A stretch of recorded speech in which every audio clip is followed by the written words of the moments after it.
What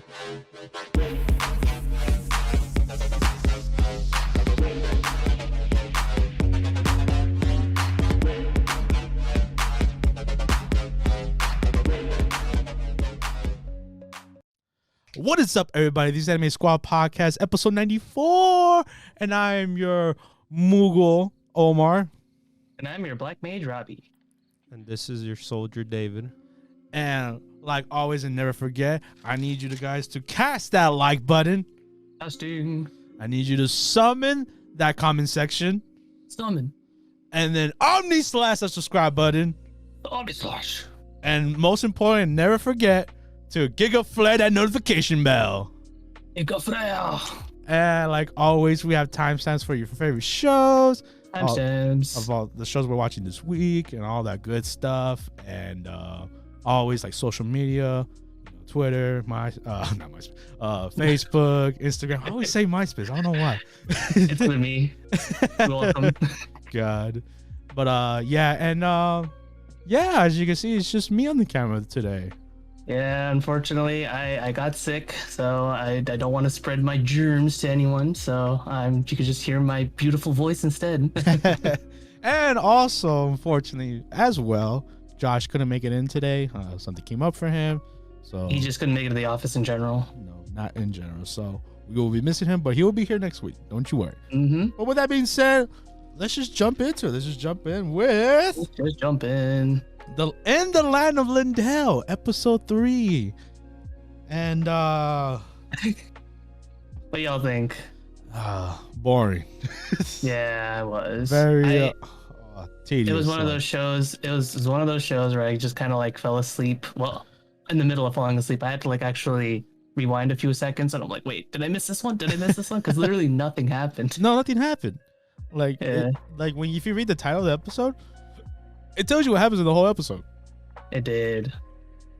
And it was just like, oh, this is what happened in the potion quest, and this is what happened in the aftermath and whatever. And like, this is the quest why the Colosseum's being haunted and stuff like that. And I was like, okay. Yeah. Like, I mean, that kid is like a major character, I guess, now. So yeah. Primo? yeah. Prince or whatever. What'd you guys think of the fact that like he was just being drooled on while he was sleeping? I'm like, that's not comfortable at all. That is gross. And then like the blanket that she was gonna give him was drooled on as well. Yeah, like, it was all drooled on and stuff. Freaking Cerberus couldn't control that loony one. And there was one that was just falling asleep. Yeah, that was literally the one that he was like right under. It was weird. So yeah, it was, I don't know, man. Like, and like the whole like the reveal, like the game servers themselves are shut down. So there's no one. Yeah. There's a reason why there's no. I mean, I think it was kind of hinted at that like there was something up with like the game servers and it not being on because like 200 years passed and you kind of wondered like what happened with everything. Yeah, true. In the game world. Something was already up from like episode 1, so yeah, we got an answer now. Yeah, so it was interesting to say the least, and now I guess she would become the only playable character around the world in this game world. Which is interesting because I legit thought that the kids were gonna be like the playable characters, but it turns out no, they were just regular NPCs, I guess. Yeah. Oh, what'd you think of her kids? Her remaining two? I mean, they're basically like the orc, or they're basically like the elf, I guess. So not the elf, but the dwarf. Because like they're all literally established. They all have like their own careers and everything, but they're all just obsessed with their mom. Yeah, especially what was his name? Scargo. God. Scargo, yeah, he's like the head priest. Head over heels for his mom. That was weird. But that's pretty much it in that episode, honestly. That's literally it. Yeah, we're like stretching it out here. I know we gave it like a bit more credit than it actually deserves. No, yeah, exactly. So it's just, I mean, can we just say it honestly? Yeah. Damn, you're not even here, Robbie. Bring in the chainsaw. Get in the chainsaw. Let's go. We are cutting in the Land of Leadale. Unfortunately, we gave it a 3. We gave it an opportunity. We did. And it's just very stagnant. Not Not a lot is happening. And what sucks is that it's not like stagnant and like, oh, take out this gorgeous scenery or anything like that. No, it's like legit nothing's happening. Yeah. And it's just like feel like there's no point to anything that's like going on other than the fact that like, hey, the main character was hospitalized. Mm-hmm. Which was it's like really, it's like that's it. That's all you're going for. And we still haven't like tapped into that, like how she even got there. Yeah. No. So, I feel like they it's forgot just a about backdrop it. And that's it. Yeah, exactly. So I'm just like, yeah, I really don't care. It's just, yeah.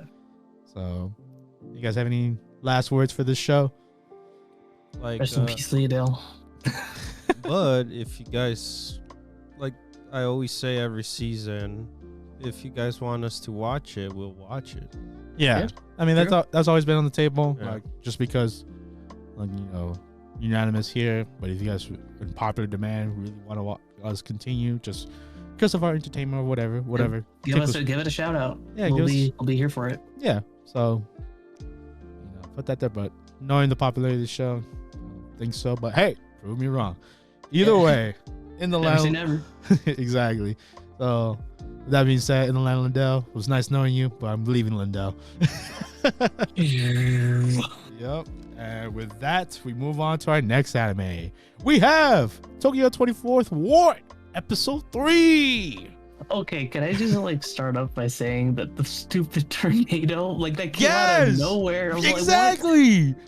That's what I was saying. I thought like in my head, in my scenario, I thought it was gonna be related to the mob. I had no idea like there was gonna be like a random tornado that was gonna spout out of nowhere. That was crazy. I know, it came like you would think, right? Like in the first half of this episode, where it's like, oh, this high corporate company are taking down the low family run build own restaurants and stuff. Mm-hmm. So like you would think it would lead to that, like, oh, the guy's so mad he pops out a gun and then you have to stop that, right? That would be the perfect scenario. That would be like the logical scenario that this will happen. No, this anime logic does not apply at all. Heck no.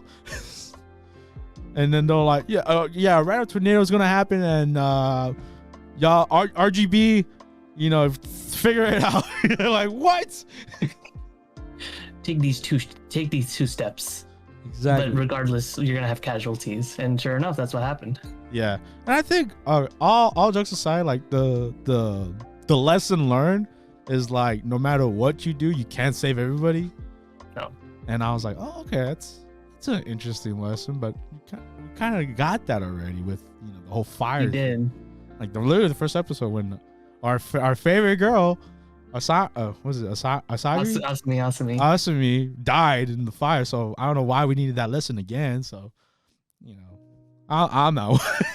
Well, I think it's because to prove that, like, hey, you got superpowers now, but you still can't save everybody. Yeah. So, but man, yo, so we technically got what was it 1-2? A double dose. Yeah, the score, because they have to have 2 losses and 1 win under their belt. Yeah. Oh, true. I wasn't even keeping score. And then we gotta see Superman's dad die in a way. Hey, that's what I was thinking too. Legit, no joke. That like his farm dad. Yeah. Yeah, Kiba. Yeah, how he died. But it's not like, what was it? Shuta didn't want to save him. No, he was just the bungee cord couldn't reach him. Yeah. Although, to be fair, the best scene of that episode was his calves. His calves. When that scene where he stops the trailer. Yeah, that's true. That was the best animation I've seen. I was like, those are some nice calves, boy. Mm-hmm. My man been working out.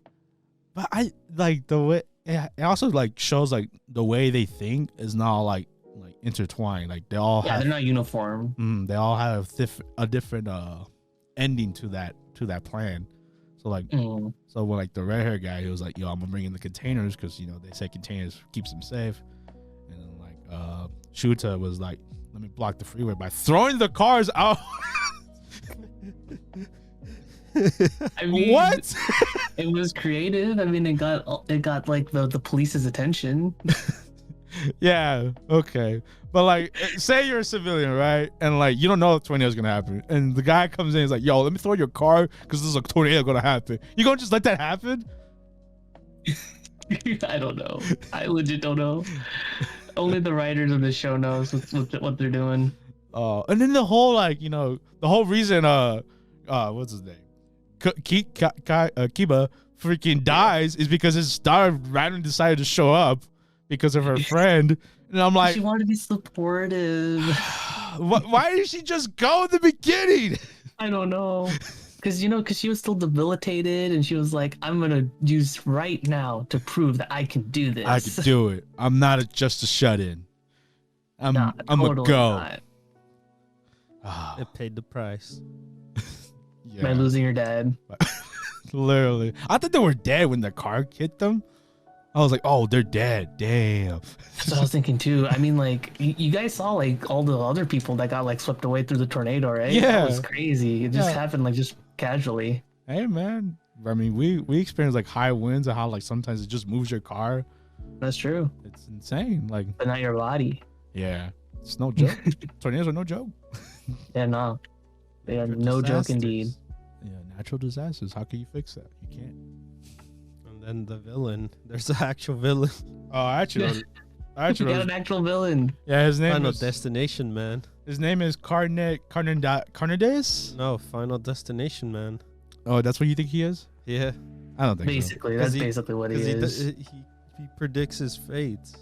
In a way, he creates the fate for So, them. would you guys like after we found out who the villain is? Would you guys say that this whole series is just a ripoff of the Final Destination movies? Because we were already making like comparisons from episode 1. Yeah. I mean, yeah, I guess you could put it that way. Yeah, because it's basically like, what would you do, right?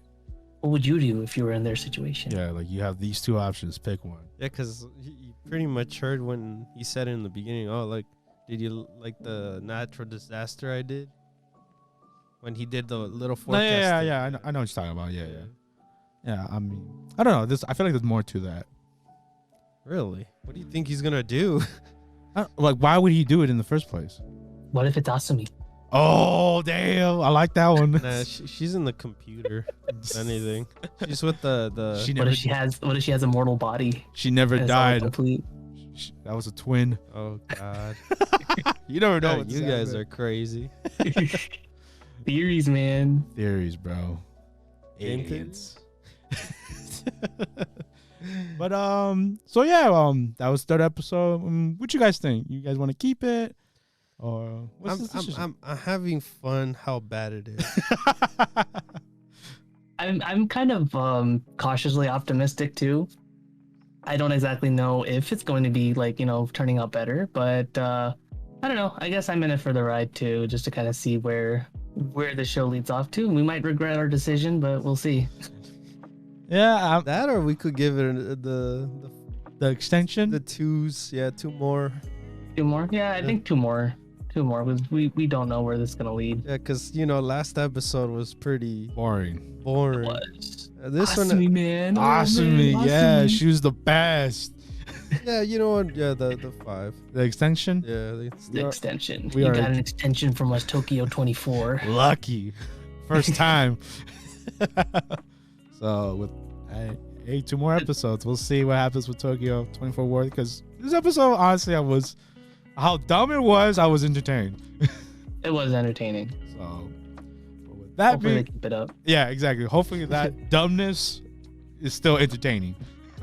It's so weird. and to say that. the quality of the calves are still there Or somewhere. but if I see a breadcrumb dip in the energy drink, I'm out again. But with that being said, we move on to our next anime. We have Police of the Pod, episode 3. And last week it was about women, right? Wham. This week about the elderly The elderly and dying. and dying. Wait, how'd you guys feel about the subject matter and how it handled it? The first half it was weird. Yeah, Mhm. this show tends to be serious and then funny at the same time, and it's just it has a weird position. Like, I don't know if I should take the show serious completely or like. I think it's meant to just be like kind of like an exaggeration. It's like, yeah, Yeah. this whole thing isn't meant to be like like real life, but there are like elements of it that are still like sprinkled throughout. You know what I mean? Yeah, I think that's what they're trying to go for. But it's like a serious topic. You get me? It's not like a like a funny haha kind of moment. You get me? yeah, like the first half with the older lady, like she was like stealing stuff just to get attention from the detective. I'm like, girl, like I don't care how old you are, don't do that.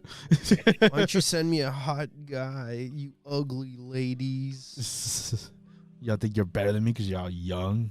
Yeah. This anime also has a thing for dudes in either pompadours or afros. Hey, I don't mind. No, I feel like it's the same guys. We keep getting the same two guys. No, there's two guys with pompadours. And one's a different size, bro.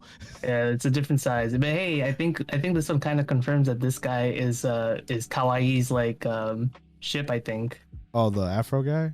Yeah. The one that has I think so. The one that has like a rivalry with the other girl? Yeah. I believe so. That's a vibe I'm getting. Yeah. Because I know Josh, like, you know, for the Yuri bait, but I'm like, I don't think so.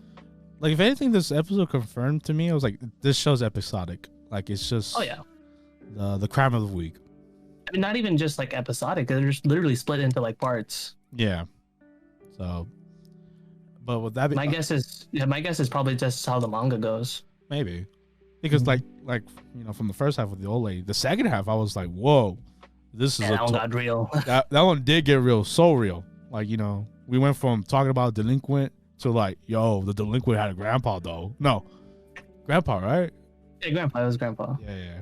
From dying and how they handled that situation, and for like to have that traumatic event. Like, well, not it's, you know, it's part of life, right? You know, life. Yeah, he was bedridden for like 2 years or something like that. Eventually, he was gonna pass away. So he had to overcome that, and now he has to fix his life, not become a delinquent.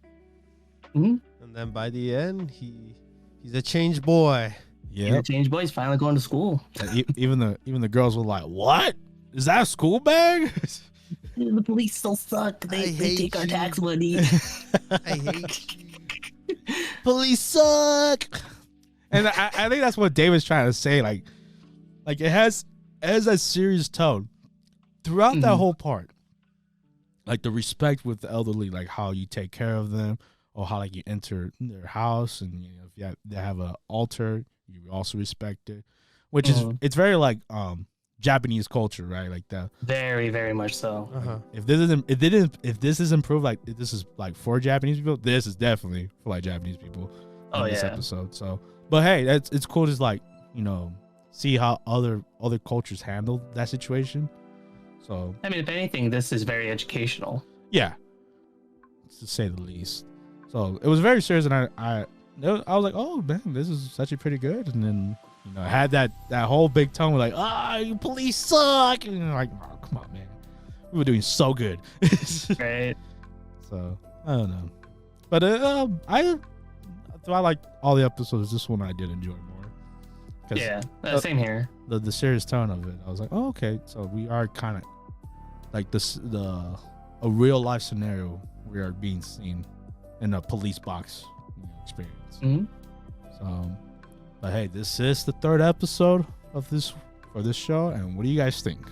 I'll give it 2 more as well. You're also extended? I personally would be down to keep it, but if David wants to do the extension, I'm down for that too. Okay. I mean, I think I'm also with David. Like, I'll extend it because we have this thing, right? Like the third episode usually in animes. I don't know why. I feel like they know the rule. They do. At this point, it's like if we didn't. There's a few anime where we thought that the 3 episode was going to be good, but turns out didn't pass the test. Joron. Yeah. No, that one I still regret that. That one got too extended. I told you guys twice. I didn't listen. I didn't listen, man. If you guys don't know what we're talking about, go check out our. What was it? 2 seasons ago? The summer. 2 seasons ago, yeah, 2 seasons. Oh my god. But yeah, I know. But yeah, we are. I messed up. We all messed up. We're a unit, bro. We are the Anime Squad podcast. We are one. But yeah, I'm glad to extend it to. We'll give it another 2, see where it goes from here, because that third episode did kick. So hopefully we keep that series down, and if not, then you know what happens. Well, with That being said, we're done with the threes, I guess. yeah, actually for this week, that was the last 3-episode rule, which 2 got extended and 1 got chopped. And we move on to our next show. We have Life of the Ordinary Guy who reincarnated into a total fantasy knockout. Oh my god. Episode 2. I feel like you guys are on the money with how this show is gonna be with that first episode. Because in my mentality, I was just going for like the typical like isekai mentality, but this one definitely proved what you guys were talking about. Because this episode was dumb, but like intentionally speaking, though. Yeah. It was very dumb, and like I just didn't like the whole room part of the episode. Where it was like, weird. I didn't get that either. I was like, where did this room come from? It was part of his power. The glasses guy? No, the girls. Yeah, because they all have powers. So like the glasses guy, his power was that he's super duper strong, but like the girl Hinata, he can manifest her apartment room. Yeah, he said 2 things when he was drunk. It was becoming girl, and then becoming a beautiful blonde lolly. Knockout. A fantasy knockout, yeah. Yeah. And you want his room. Yeah. And those 2 things are the things he got. Which had nothing. No. His room had no food. Had water because, plumbing. You need, yeah. And then a bed, I guess. And trash. No and TV, garbage. though. Oh, yeah, no TV because, he's not in Japan. Which he should have thought of. But hey, you're drunk yourself. You don't know what you really asked for. But yeah, that was all weird to me. And then like I did like the whole the charm aspect of was it Tachiban's little thing. It was like, oh, I could charm anyone. That's awesome. Yep, status ailments come in handy. Exactly. Except when they don't. Oh, when they miss or they're resistant to it. Yeah. My favorite part was that scene where the villagers were attacking and that montage. It feels like D-Day or something, that everyone's just fighting each other at the end. Oh yeah, because they all love her. Yeah. That was also kind of funny the way he was like planning him like rice patties. Oh, I know, right? Yeah. My man's like plow. Even when like the village chief came to help, he was like plow. Yep. Because he was so madly, like he was still resisting. Jealous, man.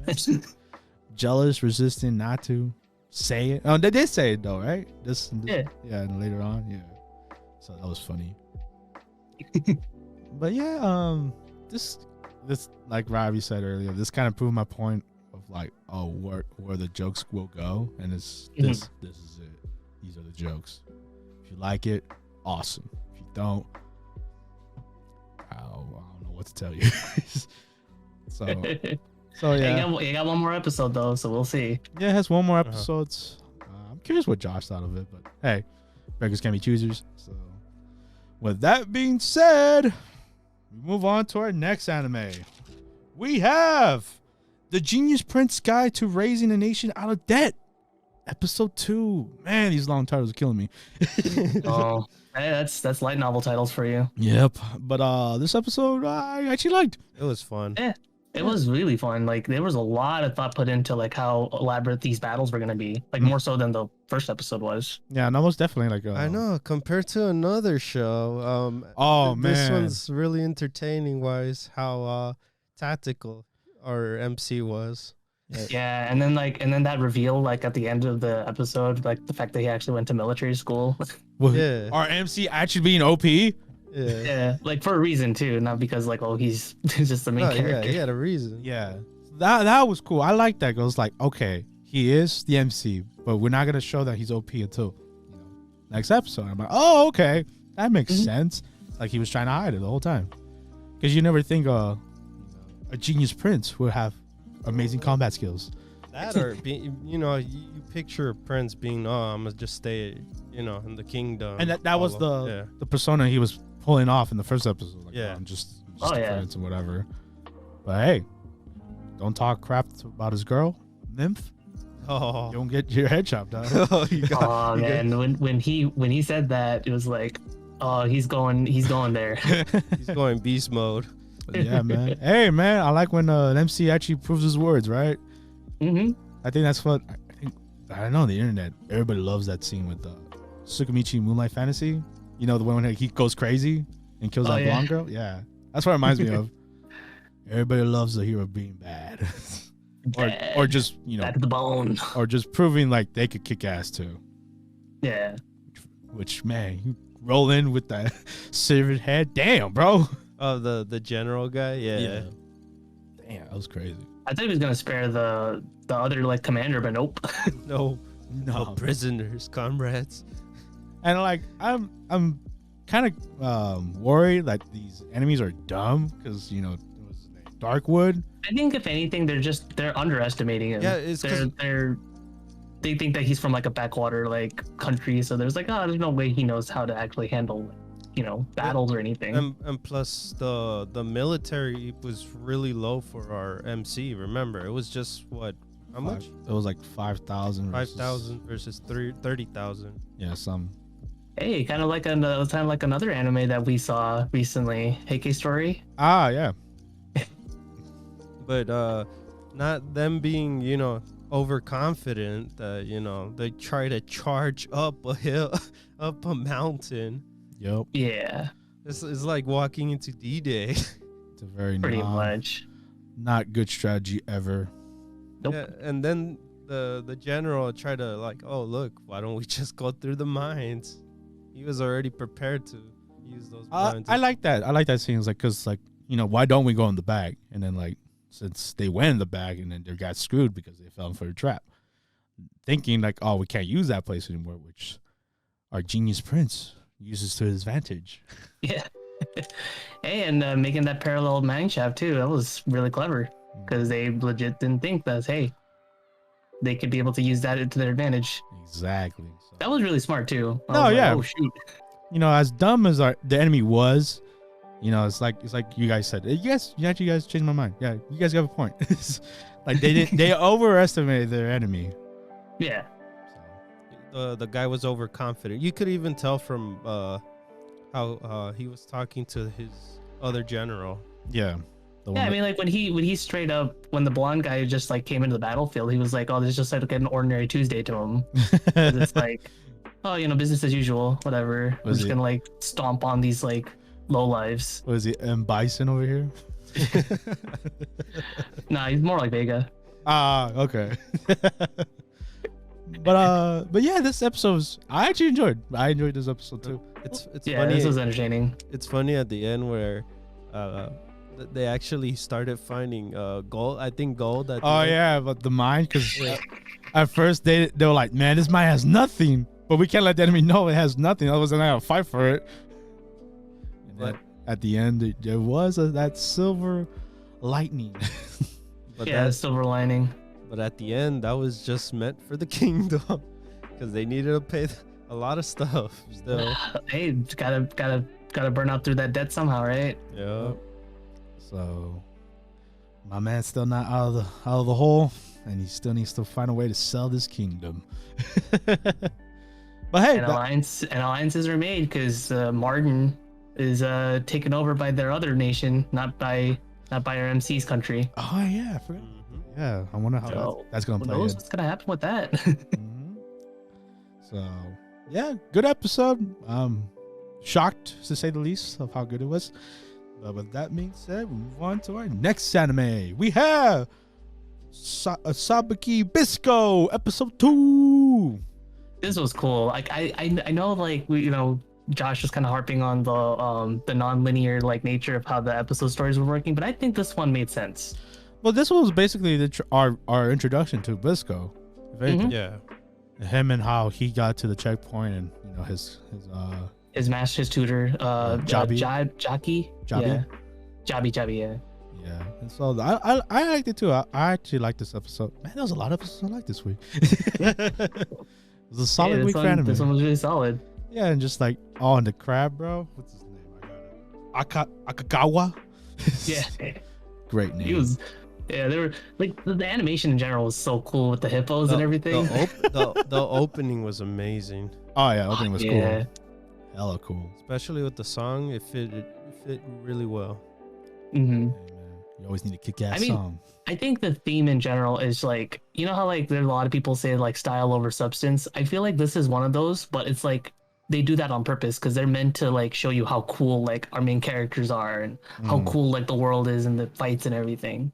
Yeah, you could even tell by the way he even shoots his arrows, because oh yeah, so much passion put into like just like animating all that. Like it's crazy, and this is a new studio, right? Yeah, brand new, first anime. I mean, to be fair, there's a lot of veterans in the studio, so. Oh yeah. Oh, just like it's kind of like basically like Trigger. Yes. Yeah. So they know what they're doing. That's good. That's good. It's just, it's a new studio. They're doing what they want to do. Mm-hmm. So yeah, and it shows like, like you said earlier, like the hippos. I didn't see that coming, but that was cool. And just the weapon itself is just so cool, like with the mushroom arrows and everything like that. Like, oh man. Yeah, it's such a fascinating way to use the bow and arrow, right? Because oh hell yeah. We've seen so many animes with bow and arrows and how it could go. There was a limit to it at one point, but hey, this brings a whole new limit. Yeah, I guess for me in general, the only part I think it struggles for me a bit is the story so far, because I don't know what at least Milo or Milo, Panda, or Bisco's what they're gonna do, or there's I don't know where it's going yet. You get me? I mean, I guess we just escaped from the doctor's, his house pretty much. Yeah. From what I'm gathering, Bisco and Jabi were trying to find a cure, maybe for the rust. Yeah, because Jabi's hit with the rust real bad. Mm-hmm. And then I guess he's already dying and stuff. I got that part, but why bring Milo into it? Because he. Well, he's a famous doctor. Yeah, he's well known and stuff like that. No, but I guess he just needs someone to accompany him, since he's gonna be by himself. Bisco, I guess. Oh, what Jabi was saying? Yeah. Is that the reason? I guess. I guess so. Yeah. To kind of like, because they were mentioning like with his backstory that like Bisco used to be like a sweet kid and now he's kind of like this hardened tough ass basically. And I feel like a character like Panda, like Milo, would like help like bring that element to his personality back. Yeah, instead of being a hard. That's the vibe I got. Yeah, the same here, and then I think it's just a coincidence. Milo was a doctor as well. So. Yeah. Hey man, but it left off at a good part where Bisco's fighting Pau. Oh man, that was so cool. when they were trading like shots and stuff, and like she caught his arrow with her sword. Oh man. Yep, that's it's great action right there. So I mentioned this before, but in that first episode when we first saw Pau and we thought that it's gonna be a sick sister, like a sick little sister. Nope, sick woman. She's a protective sister. Yeah, older sister. Military. Yes. I respect. Hada. I'm more interested to see the bunny girl, because she is the reason Jabi got shot. That's true. So I'm just she's just a hitman. Just a hitman? Yeah. I hope she makes more appearances, because I don't think she's part of the main cast based off of that, based off of the opening, but I feel like she's gonna be making more appearances at least. Yeah, I mean she has to. She's the only one that's taking off her helmet. I mean her mask, right? Yeah. So I mean we'll see. Hey, but another great episode. I know some of us have our differences, but one more episode, see where we go from here. But hey, great action.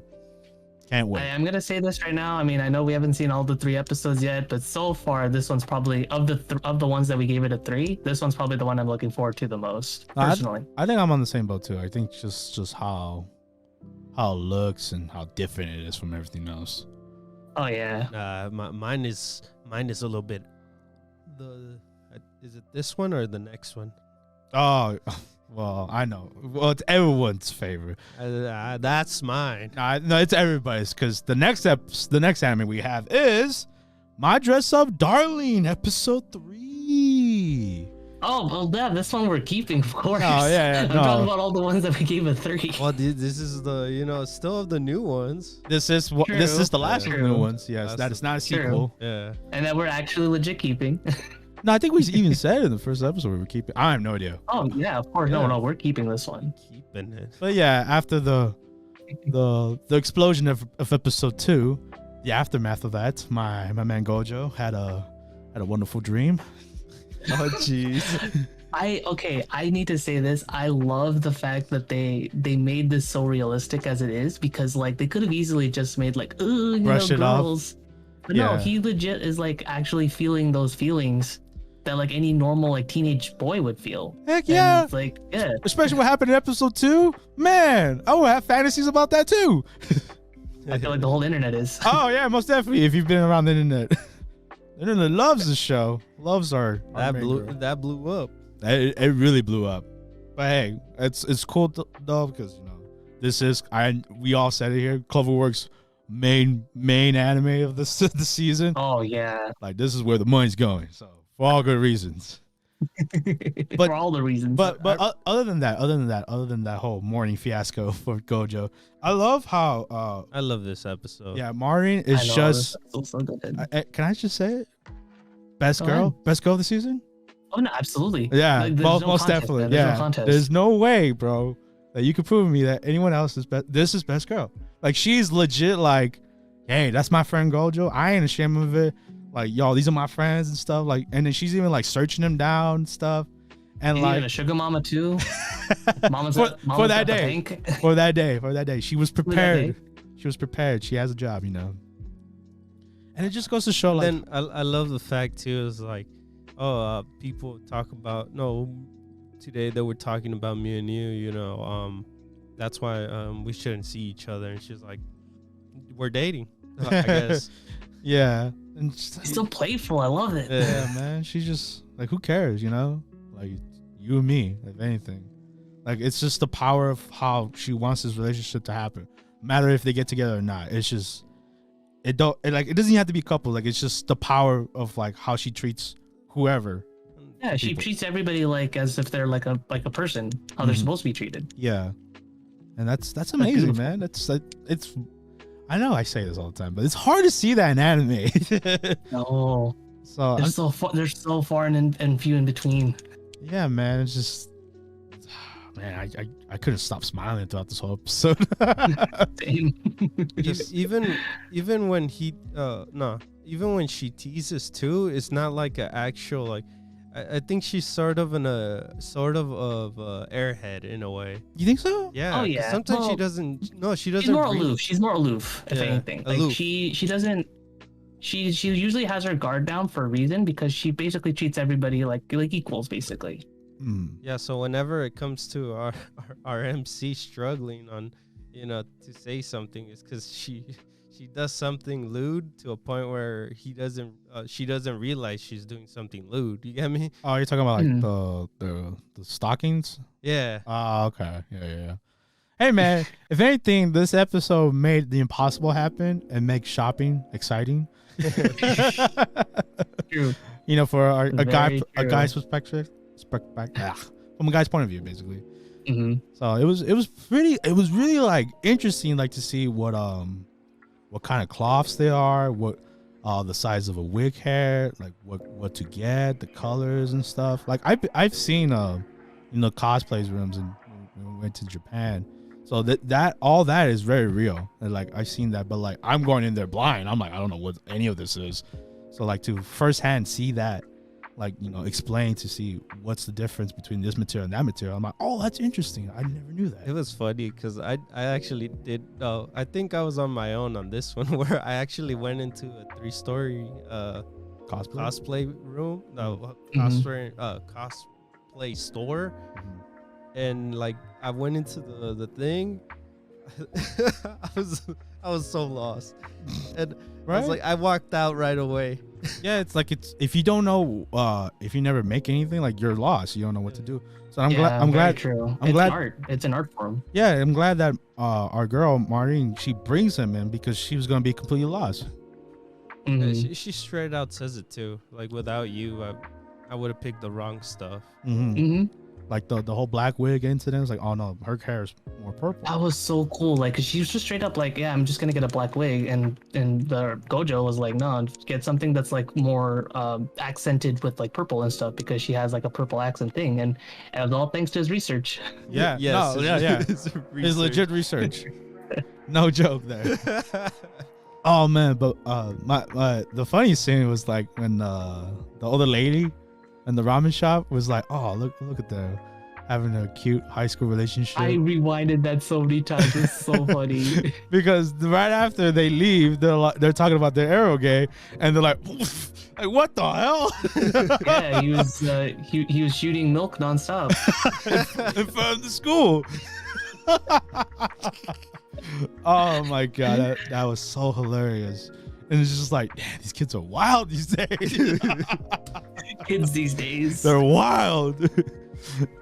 Oh my god, that was hilarious. I didn't expect that. I did not see that coming, but I'm glad. I don't think it's funny too, because they were being so loud to a point where all of them were looking. Yeah, and then I don't, but because obviously Marine's super excited for Eroge's, and Gojo's first experience. He was loud. He's in it for the ride. Yeah, and he was loud too. I was amazed. Well, because he doesn't know like what he's saying. He's like just talking to her. It's just them two, which is cool. It's very cool to see. And obviously the best part of the episode, in my opinion, which I almost teared up, was when Maureen was saying her thank yous, and like how when she recommended the game, and like how she says I recommend it to the games to everybody, and like they'll say, oh yeah, I'll check it out, that sounds cool, and then for Gojo to actually check it out, really put time to it, even knows more than her in a few areas. And I was like I'm glad you did, because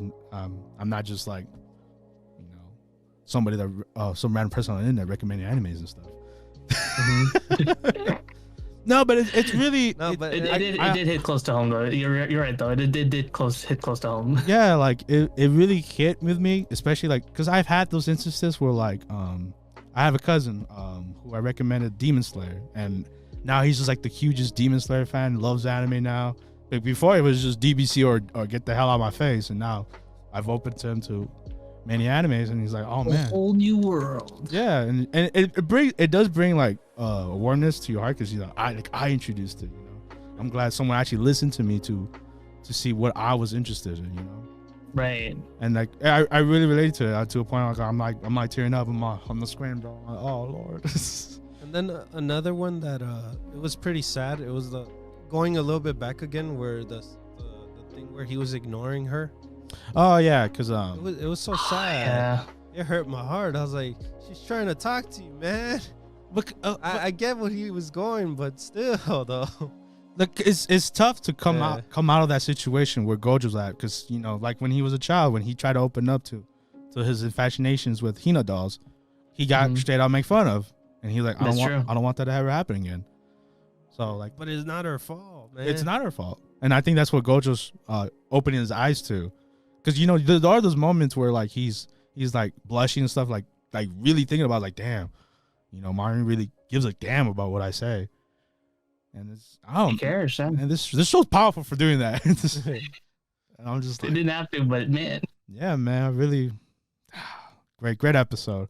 And if you were hesitant to watch it, honestly, like you just don't, like you should have been watching already. You should be watching.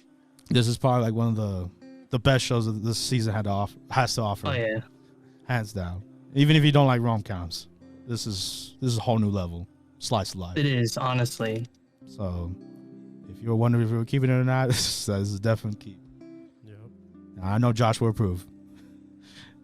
But yeah, with that being said, unfortunately we have to move on and gush about another show.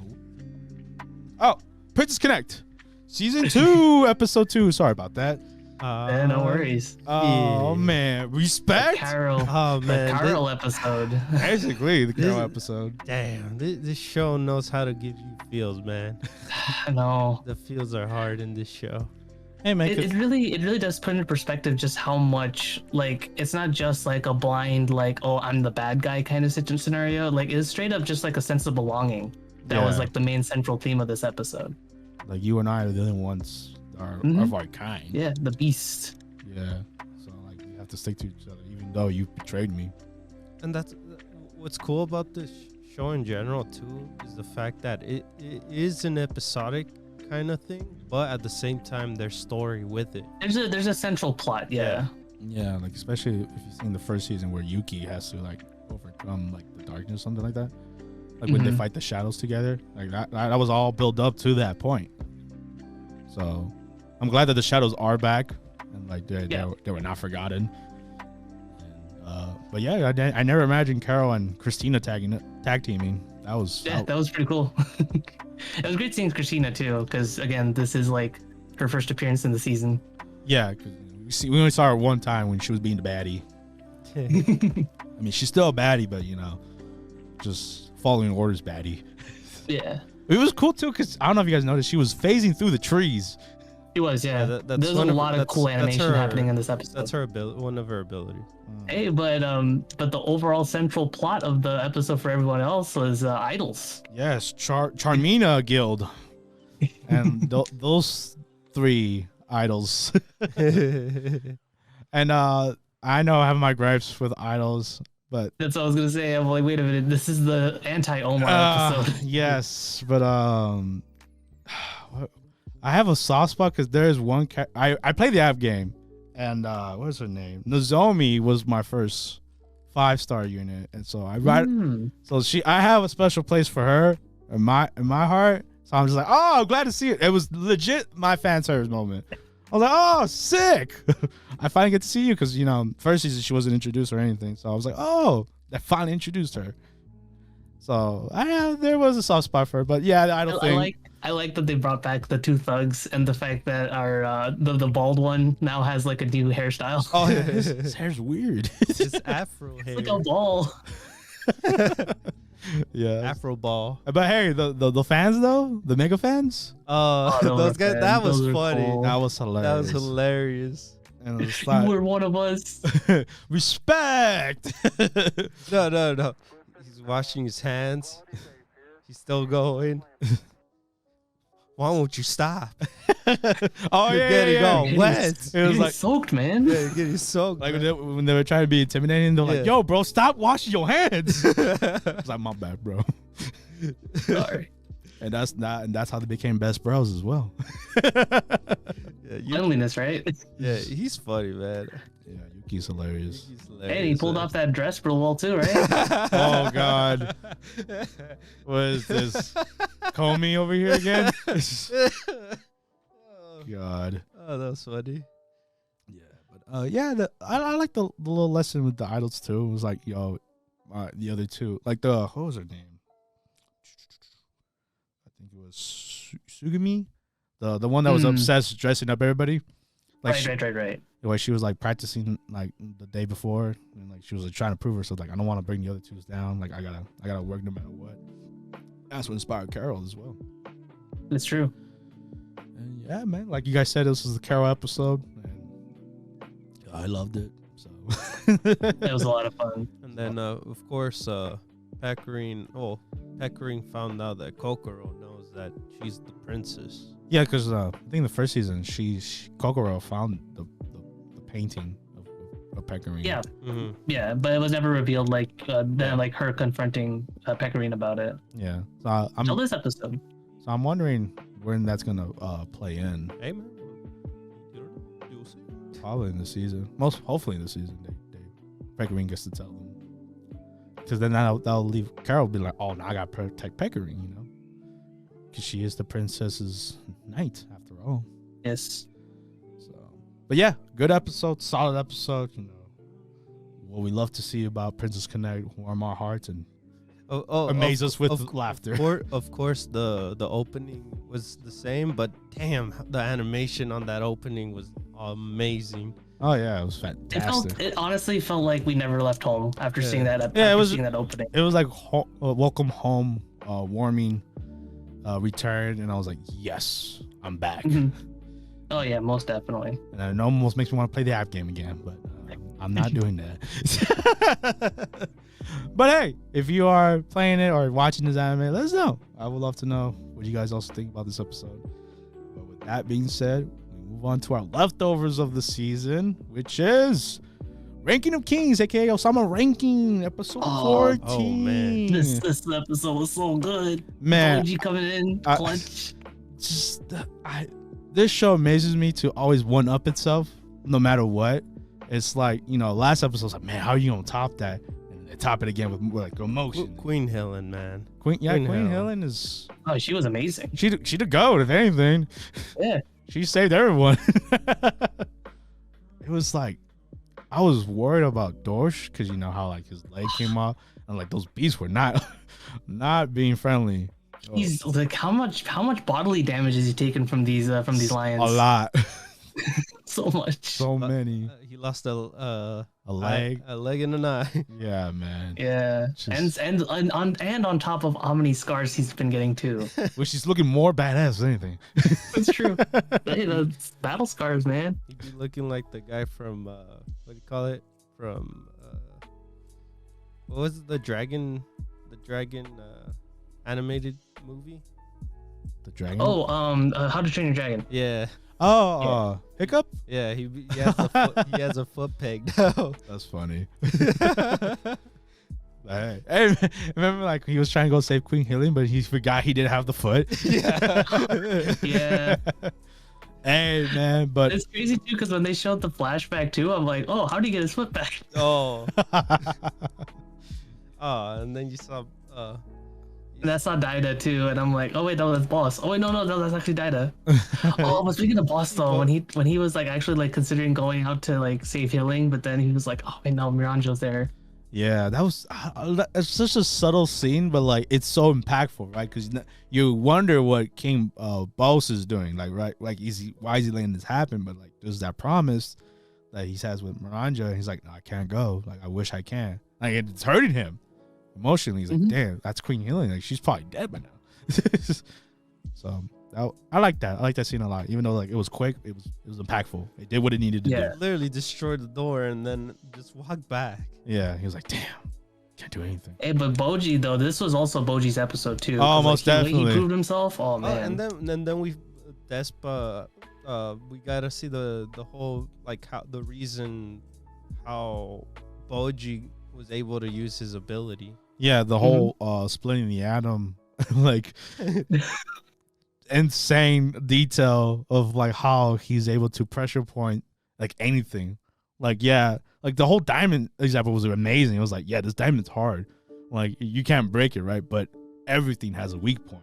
You just have you just have to find it because me dropping it, breaking it in half was not a coincidence. Damn, Boji's basically like Mega Man. And it was find that weakness. And it was so cool, like how Boji was able to hold himself, compared to what we've gone through with him to where he is now.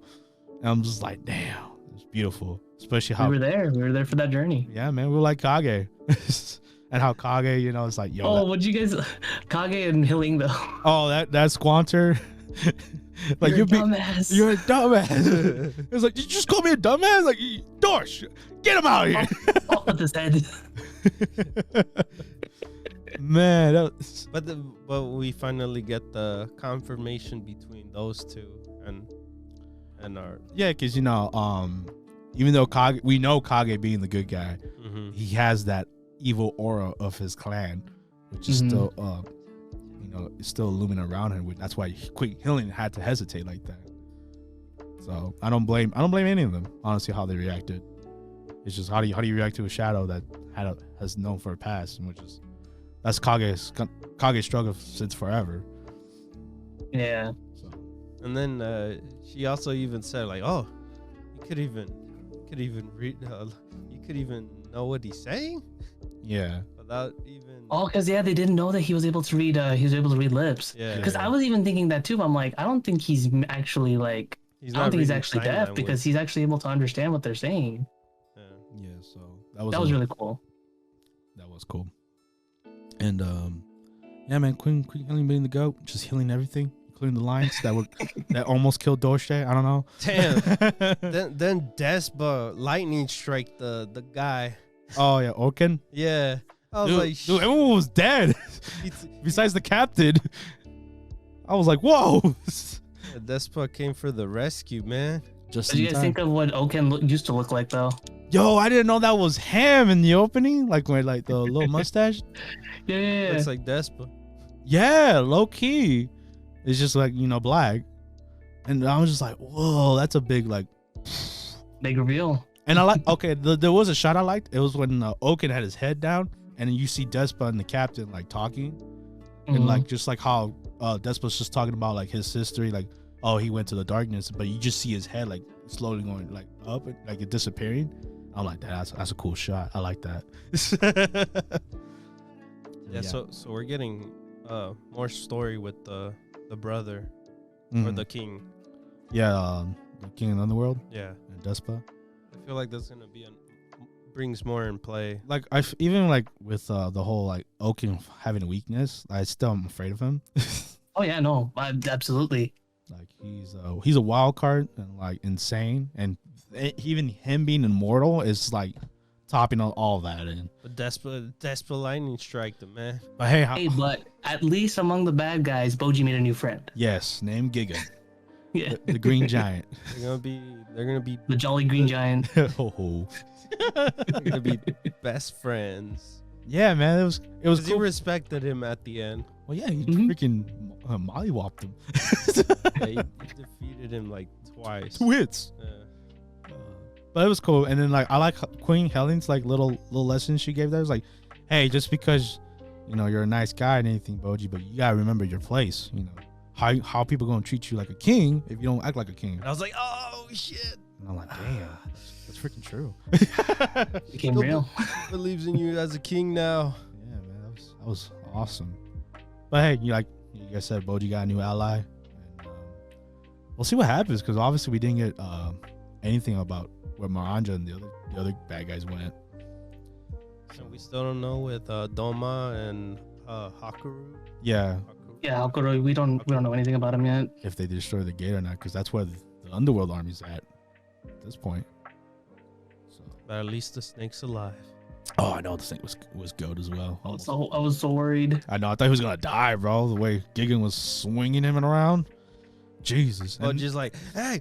And then like, it was like, help him. It was agonizing because you hear it like grunting and stuff. I'm like, oh man, stop him. That's it. Yeah. But hey, another solid episode of Ranking Kings. Always opening up with itself. And we just more plot. So can't wait next week. So with that being said, we have to move on with Demon Slayer 2nd season, Entertainment District Arc episode 7 and 8. Yes, we are twofer. Yes, a twofer. We are actually gonna be caught up. Finally. We're usually a week behind, but this week we decided to record this on Sunday, and yeah, we finally get to catch up. But yeah, starting with episode 7 with Nezuko being hella badass, but at a price. Yes, unfortunately, she had a big toll to try to overcome, which she didn't. But hey, other than her mind, but dude, the whole Nezuko like using her stub and then extending it to like plow Daiji. And her blood art too. Yeah, that was awesome. The burning blood. Yeah, to a point where the blood is an extension of her in a way. Yeah, well, like she got chopped up, but she was still like in place. Like what? Excuse me.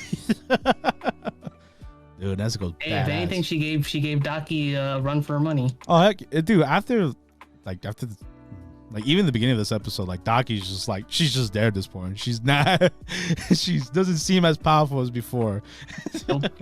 which is insane to say because she was a force to be reckoned with, and now she's like brother, which we'll get to. Yeah, when we got to after Tanjiro's battle, it was like she felt weaker and weaker by that time. Yeah. And then, yeah. But yeah, like Robert was saying, the whole Nezuko, unfortunately, she is a demon, and demons love humans, and she couldn't control that, and that's when Tanjiro had to save the day. And with a heartwarming flashback, Nezuko and her mom when she was able to talk. But yeah, it was pretty sad too. I was like, damn. How like Tengen was like, yo, just sing her lullaby or something. Yeah, and it worked. And it worked. It was like, oh, Tengen was on the money. Tengen was hella on the money. Tengen being flashy though. Yeah, he zipped in there like crazy.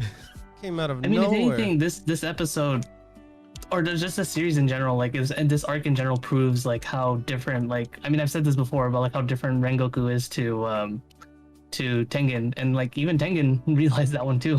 Yeah, which is They have similarities and and differences. yeah. No, yeah, it's very much so. Like it goes more in depth in episode 8, but like just like the little teaser, like how different they are is it's very unique.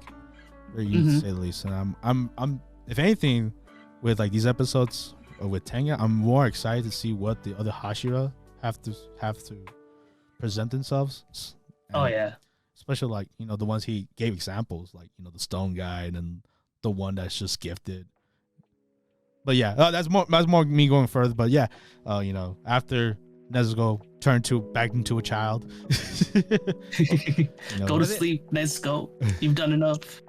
But yeah, mostly this episode was just pure fighting. No, yeah, and then the big reveal on episode 7 with Daki's brother. What? Oh yeah, Daki's. Yes, there's another upper 6 demon in here. Yeah. Yeah, Wait, just like our episode watching, it's a twofer. Yeah. Nice. yeah. She wasn't considered The upper 6, The upper because Tengen was mentioning, is like, wait a minute, you don't seem upper 6 level. Yeah, it's like, what's this about? Why are you not dead? When he chopped her head off, and that's when the real bad boy came in, real ugly boy. Yeah, she was really upset. Yeah, man. She even cried out for her brother. Brother came into the rescue, and he is scary, Yes. to say the least. Scarecrow man. Bisco. Yeah, man. Nasty looking dude, and even got a lick in Tengen. I mean, his whole body is just like all twisted and warpy, but I think that it's there for a reason, because he considers himself like really ugly. Mm-hmm. And that's He's just jealous. obviously that carries over to episode 8 with now. This one is just pure fighting. This is just galore, you know, shonen goodness of like, you know, talking before the big battle happens. You know, like, yo, Oh yeah. setting up where everyone's gonna be at. Freaking, you know, scared. But the thing that I liked was the scene, like when he was talking to the guy. He's like, "Oh, you're perfect. You lived. You know." He was telling him, "You have all these features, blah blah blah." But he's like, "You don't know anything about me. I struggled." Yeah, that's what what was his name? Girutoro, Yeah. sickle guy. He was like, "Oh, Yutaro. yeah, you're like the best. You know, I bet you know, you had your parents or something. Like, you know, you were just born. Don't you gifted." love it when like born enemies are like gifted. just complimenting each other? He called it. He was saying he was born gifted, but he was not born gifted And at all. that's when we get a bit of Tengen's backstory. Like, Yeah. yo, man, I'm a ninja, I'm a shinobi, and that is not the lifestyle we had. Like, even before, like, just me being a kid, our clan was declining. Like, I had to be like this. There was no option for me. Even I mean, if you think about it, like the clan declining was their family's fault, because he had they had like 14 siblings, and him and his brother were the only 2 left. Yeah, the dad was a douche, pretty much. And Yeah. his brother was becoming like him, and he was like, I never wanted to be like him. No way, Jose. I think that's why he is what he is now. No, yeah, Yeah. it really shows why Tengen like really cares about his wives and like the way he is. So like not being serious, but to be flashy, you know. And then, you know, hey, he proved his flashiness, man, because this my man was insane using his unique weapon of choice. You know? Oh yeah. It's funny too when he says this towards the end, like, "Oh, you guys came in flashy." Yeah. Oh yeah. When the boys came in. Yeah. Yeah. It was funny. That was cool. Hey man. Like I know it's only been like what 8 episodes, but hey man, it's been a long time coming. Mhm. I was gonna ask you, Ravi, since I brought it up to Omar, but Is it his sights the ones giving the poison, or is it him cutting up the guy that's giving? Essentially, it's the actual cuts themselves that's like that's doing it. Oh, so both. All right then. Yeah, it's the cuts, because you even like see like when they zoom in, like they zoom in like all those sickles like cuts and stuff. Yeah, it's the cuts that's actually doing the poison. Okay. So I'm glad you brought up because it was going to show that Tengen is poisoned by my man's unique power to just poison everything. And when yes, when they show Rengoku next to him, that was a big red flag that Tengen's not gonna make it out of this, bro. And I don't want to see that because this man's awesome. But hey, hopefully I'm wrong. Maybe the wives have an antidote ready to go. We'll see. Wives, though, those kunai though. Oh, that was a very. I was wondering why she was like going to the battle. I was like, what are you doing? You're supposed to be evacuating these people. Yeah, but she had a plan with. She had a cool weapon, a little. No, but launcher. And the thing is that it canceled the regeneration ability. Yeah. Mm-hmm. Yeah, which was very useful. And I was saying like, yo, he got hit by those kunais by purpose because he was like, I'm gonna use these later on, in case like he plicks one out. But hey, we didn't get to see the final blow. That's where the episode ended, and I was just like, damn. Put on the next episode. And if there's anything that this anime excels at, it's really, really, really good cliffhangers. Yeah, most definitely. Like another show we talk about in the minis. But yeah, man, it was just action-packed awesomeness, goodness. UFO table just splooging the money on it. Hey, it's a good time to be a shonen fan. I gotta say. Absolutely. But yeah, we only have a few more episodes of this arc, unfortunately. So I'm looking forward to it. But with that, we move on to our last anime of the week, which is Dragon Quest Dai, episode 66. Pop, bro. Order 66, right? Pop. I'm so heartbroken. We saw this coming. Let's be real. Yeah, we did. But I was kind of hoping. But the squad's face though. The face of disappointment. Yeah. Man. They're like, what's going on, man? You didn't say anything. I know. I mean, we've been like saying it. It's like, I've always been the optimistic one. I was like, yo, maybe at the moment when he's panicking, he's gonna do it no matter what. Pop, hashtag Team Pop. It just didn't happen, man. No, hashtag Team Pop, more like hashtag Team Drop. Oh, don't say that. I'm sorry. No. Pop, there has to be a way. There has to be, man. But I guess going back to the so oh my God, Lou and Mr. Vern were fighting through the whole entire. They had beef, bro. Yeah, they have history. They were fighting for almost the whole episode. Dude, Lon is like a badass. Yeah, he was. Ooh. Lon was a badass. No, is a badass. Is a badass. God is. Like, apparently he's the best swordsman of the underworld. Okay, I believe that. While he's sitting next to the two ladies. I know, looking pimpish as hell. And then, like, just the way he was like, yeah, like when he left, Mr. Vern's like, nah, I'm not gonna be with you, bro. I'm gonna ride solo. And like, when Mr. Vern gave him the mark that we see on Lon, he's like, all right, I'll let you have that because I disrespected King Vern. I know where he's at in the place, in the world. So I'll let you have that. But next time I'm going to slash you up. Don't even think about it. Don't even like hesitate. I'm not going to hesitate, boy. And I was like, damn, Lon, you kind of scary. I think we can definitely say that Lon Burke is like the series like Piccolo, right? We've been saying that for a lot of characters. Yeah. If anything, man, what would be a good comparison for Lon? Because he's not Piccolo. I feel like Crocodile's Piccolo, man. What is Lon? I want to say he's like Future Trunks when he first comes in. Yeah, I can see that. Yeah, because you know how like Future Trunks comes in and just kills Frieza right off the bat. That's how I feel. That's true. That's how I feel about Lon. But hey, I'd love to know what you guys think. Comparisons to Dragon Ball, I guess. But yeah, Lon was badass. They were having their orb fight. And like, dude, Crocodile's new weapon is also badass. What is that? The Great Axe? Yeah, dude. Oh yeah, that's Dude, that awesome. was so the cool. two-handed sword. Yeah, the 200 axe. Axe. Yeah. Yeah, man. Oh, You Howl, can use magic too. Howl Inferno. Let's go, man. I think that's the best weapon so far. Hey, Imagine Other if than like dice. imagine if he had that weapon while Crocodile was still a bad guy. oh man, that would have been scary. That would have been hella scary. Thank God he didn't have that, right? It's kind of like how Long said, I was like, man, if you say my greatest creation was King Verd's weapon, then it's a huge mistake. Then, Yeah. I love the fact that even the guy, the bad guy, dark. King Vern. Yeah, King Vern. In general, like he's like, just let him go. Yeah, And- that's how much respect he had Yeah. for Long, and just like By any time, he'll see in the future. he's a that- Darkling. He has Yeah. enough. He'll have enough time. And I'm like, Yeah. damn, bro.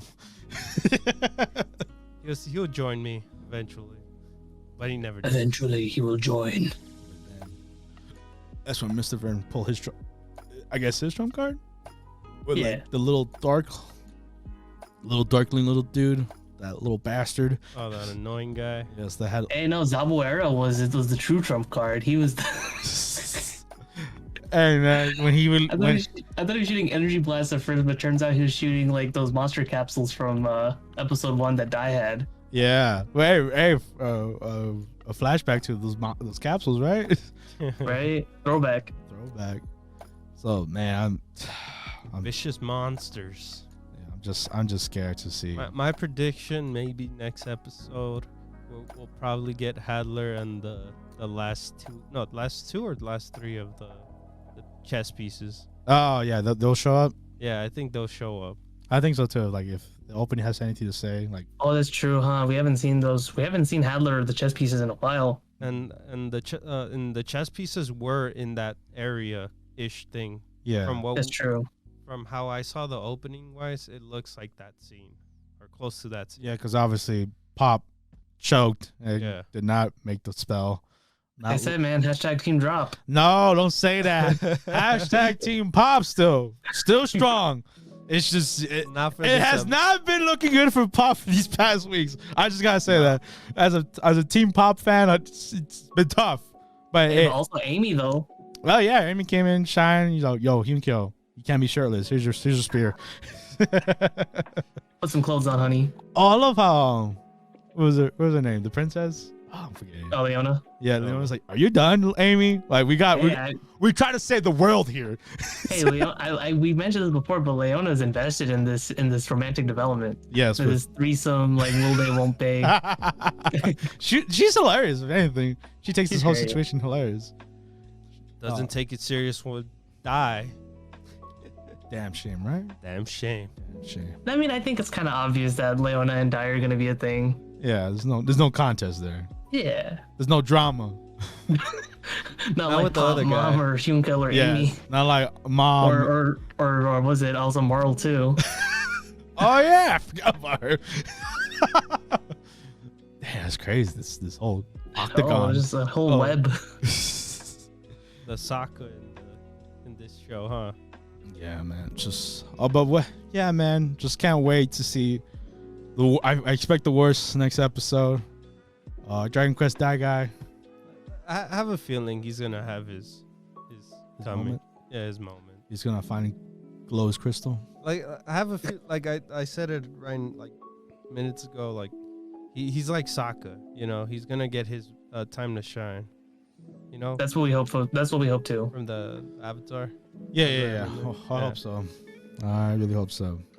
But with that being said, that wraps up the animes, and we move on to news. We actually had some hot news this week. A lot of Hot news. big news, but just off with a small start.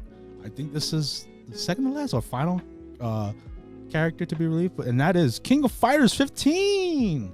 Yeah. And they introduce is Elisabeth Balotrick, whatever her last name is. I mean, it's cool that, out of all the KOF 13, 12 era characters that we've gotten like introductions for, I wish my man Shenwu was introduced instead. Sorry, man. I know it's all good. They decided to pick the waifu. Yeah, I mean, like significantly speaking, like she is Ash Crimson's like childhood friend, so it makes sense as to why she's in there. But still, It was. And you know my what? way. You know what was weird that they added the shadow guy and his team as well. Oh yeah, Sang guy. Mm-hmm. Yeah, I was like, why is he in there? But hopefully, the story explains it why that he joins in that team. Yeah. And but yeah, speaking of gameplay, the gameplay was alright. It did not impress me. I'm surprised that she doesn't have her sword. That was weird. Yeah, like when you were telling me, like, oh yeah, she has a sword. And I was like, what sword? Yeah. Like she used her hands. Well, unless I'm thinking of somebody else, but we'll find out on screen in case I was. Yeah, I think you're thinking about Love. Or Foxy maybe too, because Foxy from KOF 2002 also had a sword too. And you know what's shocking? Like I think this character's not gonna be in no more. I told you a couple weeks ago, and I was like, they don't have Kim. That's true. Yeah, it's so weird because Kim has been in every single KOF game. Yeah, either him or his really his sons or whatever. They retired him. Yeah, man, that was Cap one or yeah. It's getting old, man. Weird. It was weird. Hopefully DLC maybe, or they just didn't want to put Kim in this game. I don't know, that's really weird. Really weird. But hey, if you're interested in her, she will be coming out. I think next month this game comes out. Finally. It feels like it's been forever since we've been covering this game. I know, it's been like a year or so. It sounds like it's been in a delay. Yeah, thanks to this little event that happened in the year. But yeah, we're excited to see. Basically, the full roster's been released, so if you guys looking forward to it, is this a good base roster for the game? And obviously, it's got DLC. And what DLC characters you want to be put in? A lot of people wanted Rock Howard. I know a lot. Daimon. Oh yeah, they didn't put your boy in, man. Daimon was an OG. He was in the OG hero team. He's not here, man. Not here. Yo, you know who I really want? Who? Mr. Big. Mr. Big. Yeah. They also had they had a KOF 98 new Christmas artwork and stuff of Mr. Big as a reindeer with Krauser and geese. It was really funny. Oh my god. You need to put that on the screen. Oh yeah, I'll put that on the screen, of course. But yeah, we have to move on to our next news because it is huge, and that is our annual. Well, they always do it every year, and we always cover it, which is the Crunchyroll Anime Awards. Woo! It's the third one that we've been covering, huh? Yes, this is our third one covering it, but this is their 6th time doing the Anime Awards. And man, if you haven't seen our top 5s, there's a reason why we're covering mostly all the categories, because last year's 2021 was huge. It was a huge year for anime. Such a big year. And very much so. And let's get into it with the categories. Starting off with Best Film of 2021. We have Bell, Demon Slayer Mugen Train, Shakabo the Movie, Even Longaria 3.0 plus 1 point, Thrice Upon a Time. I know, mouthful. Josie, the Tiger and the Fish, and Words Bubble Up Like Soda Pop. Now, we all know who's going to win this category. Yeah, Josie and the Tiger and the Fish. Totally. Which I heard good things about that movie. Nah, it's going to be Demon Slayer. No, it's Demon Slayer. It's Demon Slayer. Yeah. Come on. That movie was one of the biggest grossing movies ever. Even with the pandemic going on, that was so huge. Of 2020 and 2021. So, but hey, I'd love to be wrong. What do you guys think for Best Film? No, it's going to be it. We're putting our money on Demon Slayer. Yeah. And let's just wrap that one up. But next category, we have Best Fantasy. We have Mushoku Tensei, Jobless Reincarnation. I will seriously try this time. Part 2. Whatever. No, course 1. Course 1, whatever. First part. That time I got reincarnated. That time I got reincarnated as a slime. Season 2. To Your Eternity. Ranking of Kings, aka Ousama Ranking. The case study of Ventus and Wonder Egg Priority. Now we pretty much covered all of these except for Vanitas. Yes, Vanitas, which is and this season's big hit as well. The time I got reincarnated as a slime. And that is a cult following of that show. A good show, but I eventually dropped it. I don't know. It's tough for me, at least there's 3, and it's Mushiko, Ranking of Kings, and To Your Eternity. It could be any of them, honestly. Yeah, honestly, like, they're all like really good hitters. I'm just glad that To Your Eternity got nominated for something. So I was cool to see. But if I had to pick one, it has to be Ranking of Kings. Yeah, hands down. No way, Jose. What about you, Robbie? I guess it's either between Ranking of Kings or Mushoku Tensei. if you had to click on one, which one? Then I'll be the contrarian. I'll be Mushoku Tensei. All right. Hey man, those are some good picks. I will not be mad if any one of them win, except for Wonder Egg. I'm just kidding. Now, next category, we have Best Romance of 2021. We have Beastars, Don't Toy With Me, Miss Nagatoro, Komi Can't Communicate, Fruit Basket, The Final Season. Oh man, Horror Mia, and The Duke of Death Is Made. So many good ones. I love all of them, honestly. Yes, so for me, Duke of Death, but I know that's not gonna win. So it's either gonna be Beastars or Fruit Basket. Damn, that's what you think will win? Yeah, for sure. Because the thing is that Komi doesn't become like a serious like romance thing until like later on in the story. Because really? even like the ones that have been covered so far, is it really like all romantic? Yeah, I want to say. I don't know, man. That's what when we covered in the minis, that's what I was wondering too, because they say rom-com, and it's mostly funny, if anything. There is a relationship between Tadano and Komi, but it's like sprinkled here and there, especially in the last episode, if anything. Yes. So I do agree with you on that point, but I think if I had to pick one, man, it has to be Horror Mia. That's just Horimiya was really good. really good. It was conclusive. That was the best part. It was that it just felt like a complete story. Like even with like our main couple, like we had like the side characters having their difficulties with relationships themselves. So I really like that a lot. It was really solid, yeah. And then Don't Tell Me Miss Nagatoro was just that's funny. That's here. That one's really fun.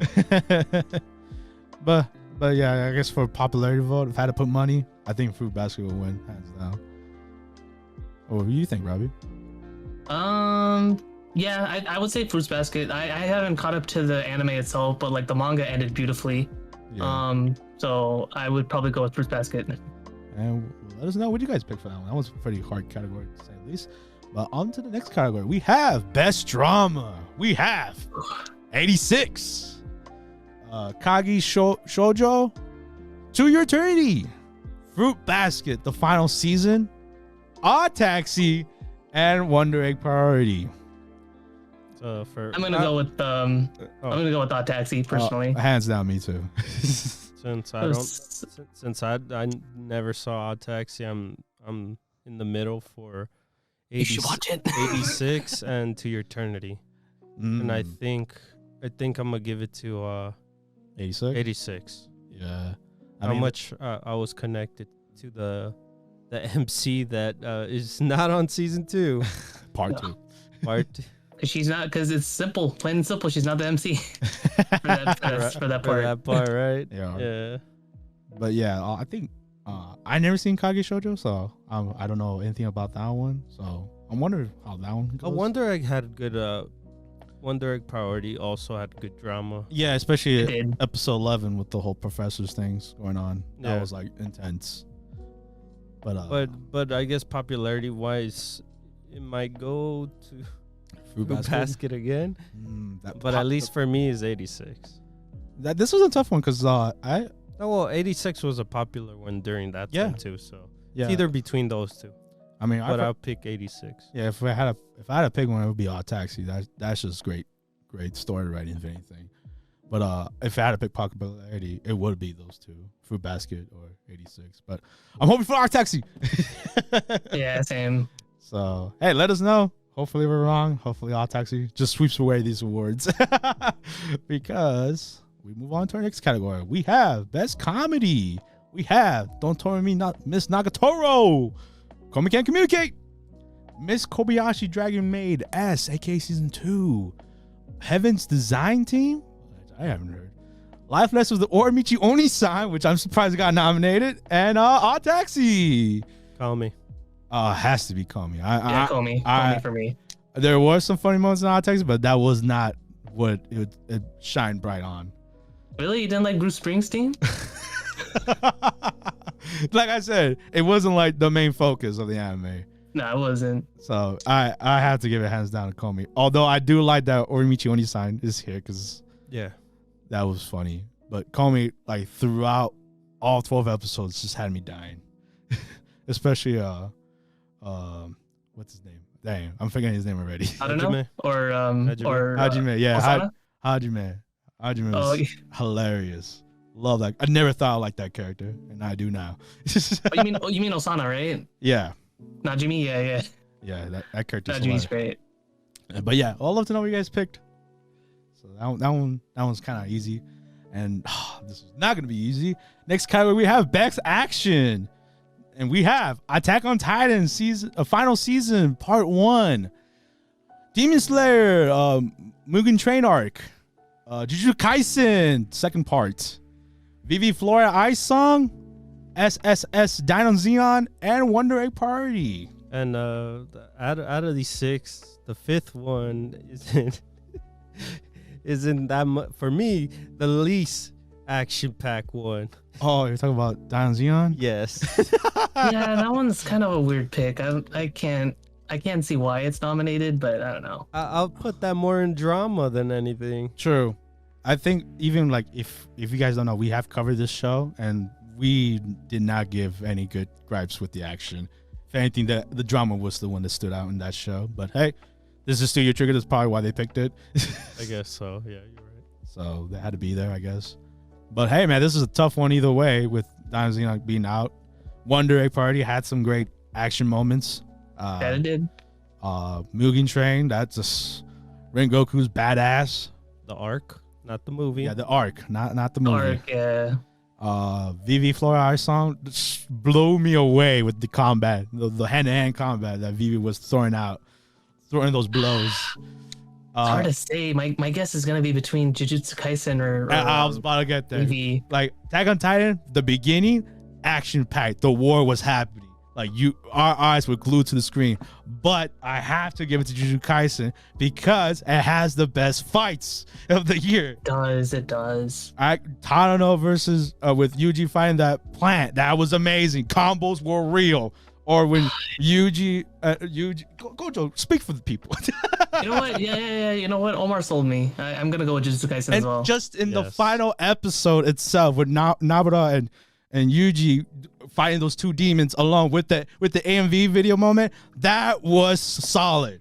So I have to give it to Jujutsu Kaisen. There's no way you're proving me wrong. And I'm just kidding. I would love to know what you guys think about Best Action. Like, I don't want to hear no other people's comments. No, this one wins no matter what. But no matter what, I know Studio Map is gonna get the W on that one. To make up for Yasuke. All right, but with that being said, we move on to our next category. We have Best Ending of 2021. We have Soki from Attack on Titan Part 1. Oh no, the final season Part 1. Shuriken by Lisa and Demon Slayer Mugen Train Arc. Infinity by Yuri and Skate the Infinite. Yasobi Beastars Ending. Shadow House Nana and Granbe Komi no Son Theme. Watashi. So I'm a spider, so what? Interesting. Nice. I gotta pick Skate because that's the only one I'm familiar with. Yeah, I mean the Attack on Titan one was, the ending was not bad. Yeah, that one was pretty cool too. And then I enjoyed Lisa's song. Lisa's song was fine on that ending, but I think I could say unanimously will be Skate. It's just the bop. It's just the vibe. It's like, ooh, let's get. It was such a big bop, yeah. Yeah, so I mean that one's like that wasn't my favorite from my top 5s, but hey, I'd love to know what you guys picked for ending. But yeah, I think we move on to our next category, which is Best Opening of 2021. We have War from Attack on Titan, final season Part 1. Vivid Vibes from Jujutsu Kaisen, Part 2. Odd Taxi by by Skirt and Pew Pew. Odd Taxi. Kabitusu Yowasabi from Beastars. I Know Supreme from Miss Kobayashi, second season, and Crybaby, Tokyo Revengers. And man, this is a tough one for me because honestly, I already said mine on the top five. Top five. Yeah. Hey, just to clarify here, man, who do you think? Crybaby. Just let you know. Vivid Vice, right? Vivid Vice, yeah. Yeah, Vivid Vice is really good. Nah, but that's not my pick, man. You know what my pick is, Robbie. Hey, it's my pick too. Taxi, baby. That Taxi. That was such a good opening. That is still the vibe. That is what sold me. That opening is just spectacular. It is. Although I did like Crybaby and the B-Star one. That song is really good too. So honestly, any of them could win because those are all great songs. Honestly, Vivid Vice, Crybaby, Taxi, all good songs. They're all solid. All solid. So that is also another great category. And we move on to our next category, which is Best Voice Actor in English. Yes, we have the English category with Faina from Pirate Princess, Brittany Cox. I could be able to weigh in on that one. And next we have Laura Bailey as Toro from Fruit Basket, the final season. David Wald and Adam Skate the Infinite. Adam Arthur for his portrayal of Yuji and Jujutsu Kaisen. Matt Shipman as Riki. And Ankaris Quincinel, I'm sorry I pronounced that name, as Rika in Wonder Egg Priority. So, yes, Robbie, throwing your info about Faina Bobina. I think Laura Bailey's gonna win. Laura Bailey, yeah. Laura Bailey. Okay, so the thing is, I haven't seen any of Fruits Basket, like the new one in English, but I've seen clips of it in English. And Laura Bailey, compared to her portrayal of Toru from way back in 2002 to now, she's improved a lot. So it would be a huge disservice if she didn't get it. That's my opinion. Faina was good. Faina was pretty cool. That would probably been my pick if Laura Bailey wasn't in it. But yeah, no, it's Laura Bailey for sure for me. For me, it would have been Yuji, but I think Laura Bailey is the bigger pick. Yeah, I think like out of everyone here, Laura Bailey's like the most well-known voice actress. So I don't watch dub a lot these days, so I can't chime in on this. So unfortunately, I'm out on this one. I'm sorry, guys. But okay, you've been forgiven. But let us know what you guys think. Next category, we have Best Voice Actor in Japanese. Sub fans, here we go. We have Anake Sakura as Gabby from Attack on Titan Final Season Part 1. Yuki Kaki from Eren Yeager, also Attack on Titan. Kiyoshi Koshu. Man, I'm butchering his names. I'm so sorry. Kabayoshi Daisuke Jigen for Episode 0. And if you don't know why Episode 0 is particular, that is because that is the legend himself that portrayed that character for many years. That is, I feel like it was, if anything, it was an homage for this nomination. It was absolutely. Natsuki Hane for portrayal of Akunawa and Awakawa and Ataxi. Ayo Yuki as Kumu from So I'm a Spider, So What? And Ankana Awaka as I from Wonder Egg Priority. Now, this is tough. I would love to pick Jigen. It's gonna be Gabby. You think it's gonna be Gabby? Yeah. Damn. What makes you say that, man? Well, Attack on Titan. No, well, not only Attack on Titan, but the passion and the character, how she was. True. I mean, like playing a character like Abby takes a lot of guts because you're pretty much gonna be asked to be hated. Yeah. That is true. She did make an impact, right? Yeah, she did. No, yeah, I very much so. So that's why I think out of all the people here, I think she put a lot of it more. She put more passion. Okay. I think for me, like other than the Jigen one, I would just like to see his. No, come on, man. It's just one episode. I get it. And he's old, man. I get it, but it's just they should have just put him in the beginning of the great thing part.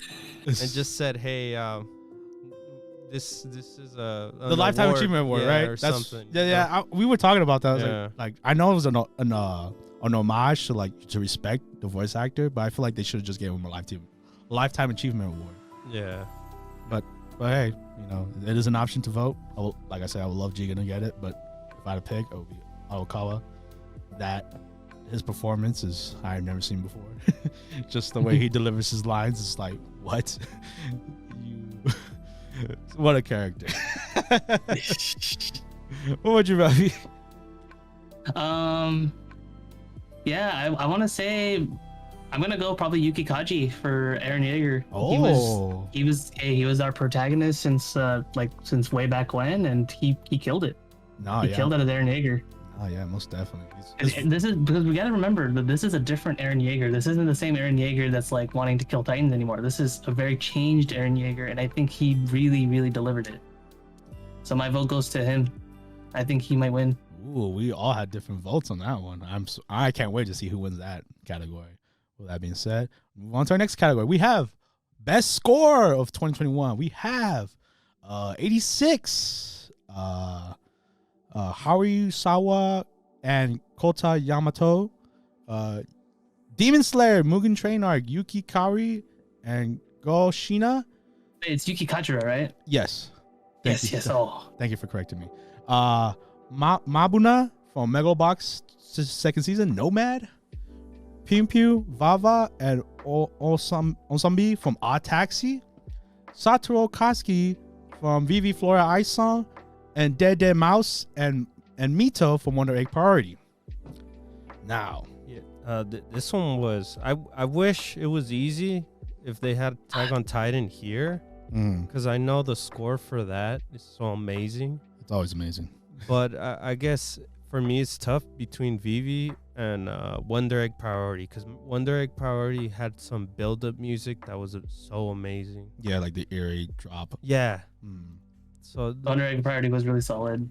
Yeah, I think these are all pretty solid, honestly. I mean, I think I'm the only one that's seen Megalobox, and I just know how much the vibe in that anime has changed from the first season, and just like I love it. I love that, especially how he did the opening and the ending for that anime. So, I mean, for me, I feel like Demon Slayer, man, like Demon Slayer, like killed it with like the with the music, with the song department. It was so good. No, yeah, you're right. Man, these are all great on the show, not that much, because there was times, I guess, because they clipped some part of the songs within the movie. Like, well, they stretched the music, so that's why I kind of don't go with it, because this is from the not the movie, the TV show. Okay. Right. Yeah. Okay. That's the reason why, but I guess popularity wise, it might be just Demon Slayer. Yeah. No, but I think Demon Slayer did, I feel like, earn its stripes, especially with like the movie, because you guys said it's for the movie, right? No, because I feel like the movie, TV I feel like, oh, you guys talking about the TV show or the movie? It's the Mugen Train arc. Mugen Train arc. Yeah, I mean, in general, I feel like just Demon Slayer just like nails it in the music, so I feel like it deserves it. Because I saw 7 episodes, and there was at times where the music abruptly ends, but it's not the fault. It's not the fault of the music. It's more of the fault how they stretched it too much to a point where they're having a conversation, the music just stops abruptly, because it's trying to like catch up to that moment where and the movie did that too. I don't think so. Well, either way. I haven't seen. Yeah. Either way. But yeah. But yeah, either way, I think Demon Slayer is gonna win. Yeah. Even though if I think they're all great choices. Yeah. I'm really surprised Megalobox got picked, but I would love that to win, but I know it's not gonna win. So I'm hoping for one. I can't believe I'm saying. I'm hoping for Wonder Egg Priority. I'm never gonna forget that noise. But with that, we move on to our next category. We have best character design of 2021. We have Jujutsu Kaisen Part 2, Odd Taxi, Skate 8 The Infinite, Wonder Egg Priority, Vivi Flora Ice Song, and Ranking of Kings, aka Ousama Ranking. Man, if I think about character designs, tough to say. I would like to pick Skate the Infinite. What do you guys think? My bet is between it's between 3. It's between Odd Taxi, Ousama Ranking, and Wonder Egg The Wonder Egg is like so crazy. Like even besides the human designs, like the creatures, monster right? designs is so cool. Yeah, you're right. It's so cool. I just, I mean, the reason I picked Skate Infinite is because every character is really different. Like you have Shadow, Adam, the buff dude. I forget his name. Oh yeah, because we're talking just characters. Just the characters themselves, the designs. But Rob brought up a good point with the monster designs. Those are like insane, next level. And then Vivi, you know, very flashy, the idol aspect of it. I don't like the robot designs. And then I'm gonna go with Ousama ranking. I mean, that's a whole different art design in general, right? Yeah, plays into it's really unique, and then it's really different from the manga itself too. Yeah, puts itself way different. Oh yeah, and it's way better. Yeah, I think it all. I've been a broken record. All these nominees were really great. Fantastic. If you don't know by now, these nominees are insane. They're pretty dead accurate on what these categories. At least that we like. They've gotten a lot better compared to a few years ago. You mean like the first year? Yeah, My Hero. Yeah, it goes to show what Crunchyroll Awards have come a long way. So hey, or we went to that way too. Yeah, maybe. But yeah, anyone could win that one. I'm happy with that one. Now, oh man. Next category is Best Animation of 2021. Oh Lord. We have Demon Slayer, Mugen Train Arc, Jujutsu Kaisen Part 2, Miss Kobayashi Dragon Maid Season 2, Mushoku Tensei Jobless Reincarnation. I will seriously try this time. Core 1, Vivi Flora Ice Song, and Wonder Egg Priority. Woo! Then I guess a quick thing: the animation for the movie and the TV show is pretty much the same. So yeah. Okay. So if you're picking the arc, then you're basically also picking the movie too. Basically. Yeah. Okay. Yeah. So because David, I'll be honest, man, you threw me off when you said the music was different. but the animation, the quality is it's still the same. Yeah, that's what he's trying to say. Yeah. Okay. Yeah. Oh man, this is tough because I think all these animes had great moments. Like with Miss Kobayashi, that first episode was just like a bang, right? Like the fight between the dragons. And it's crazy. No, it's crazy to like see like all these shows, how the world building within these shows, you could see the sceneries and all that from most of these shows. You get me? Yeah, like my perfect examples: Mushoku Tensei and Wonder Egg Priority. Yeah. Like those two are like and Vivi, their world, and Demon Slayer as well. No, like I said, all these are pretty good. Like they all have great moments. Like I said, in Jujutsu Kaisen, the action themselves is just insane. Just the way how they fight and they animate. Demon Slayer, freaking Rengoku's a badass. Doing those special moves, man. Or the whole train fight itself. And then Mushoku Tensei, I think about that fight when they had with the Dragon Lord dude. Insane. Yeah, Orson. Yeah. Vivi Fluoride. It was just beautiful throughout. Yeah. Just looking at her face, me fall in love with her. And then Wonder Egg Priority, like, you know, as much as I give it so many gripes, there was a reason why. Animation was really solid. Animation was really good, especially in the fights. And for Mushoku Tensei, at least for the first part, we gotta see a lot of action scenes too. Action scenes, and like you said, the world would look really beautiful in some places. Well, compared to like the second part, what we saw, but at least first part we gotta see the motion of the animation move and stuff when they were fighting and stuff. Oh, in the first part? Yeah. Okay. It's like I said, any of these can win, honestly. Like this is a tough choice. I would love to hear you guys who you think won best animation in this one, because they're all good picks. But with that, we move on to our next category. We have Best Director of 2021. We have Yoshi Hayashi. I'm gonna just say the animes. Attack on Titan, Final Season Part 1. Sang-woo Park from Jujutsu Kaisen Core 2. Yo Marana, Megalobox Second Season, Nomad. Baku Kinoshita from Odd Taxi. Shingo Natsume from Sony Boy, which is the first nomination we're reading off, and Shin Wakabashi Wonder Egg Priority. So I would pick Sunny Boy for like best direction because I like how they directed the scenes in general. Yeah. But I think popularity wise, either Jujutsu Kaisen or Attack on Titan. I know popularity wise is different, but I have to pick Odd Taxi. There's no way Jose. I'm gonna go with Omar as well. Odd Taxi's direction was just everything was just so purposeful, man. Like that one hit it. The way that story was told was just next level. We even compared to Quentin Tarantino level. Yeah. Oh yeah. But yeah, they did the research. Exactly. That's my pick. But like David said, I think popularity vote will probably go Attack on Titan or Jujutsu Kaisen. We'll see. I like the Megalobox too. Second season. No, like I said, they're not bad. But no, they're not bad. You know what I really enjoy about this year, about this past year, is that all the popular anime that's been popular. Like there's a lot of like underground. Of course, every year has it. Oh yeah, yeah. They have like their golden boy. All of them were so solid. Mm-hmm. Yeah. Like I there hasn't been one like nomination where I'm angry at, right? Like this hasn't like it's just what? That's a weird pick, Like these all make sense.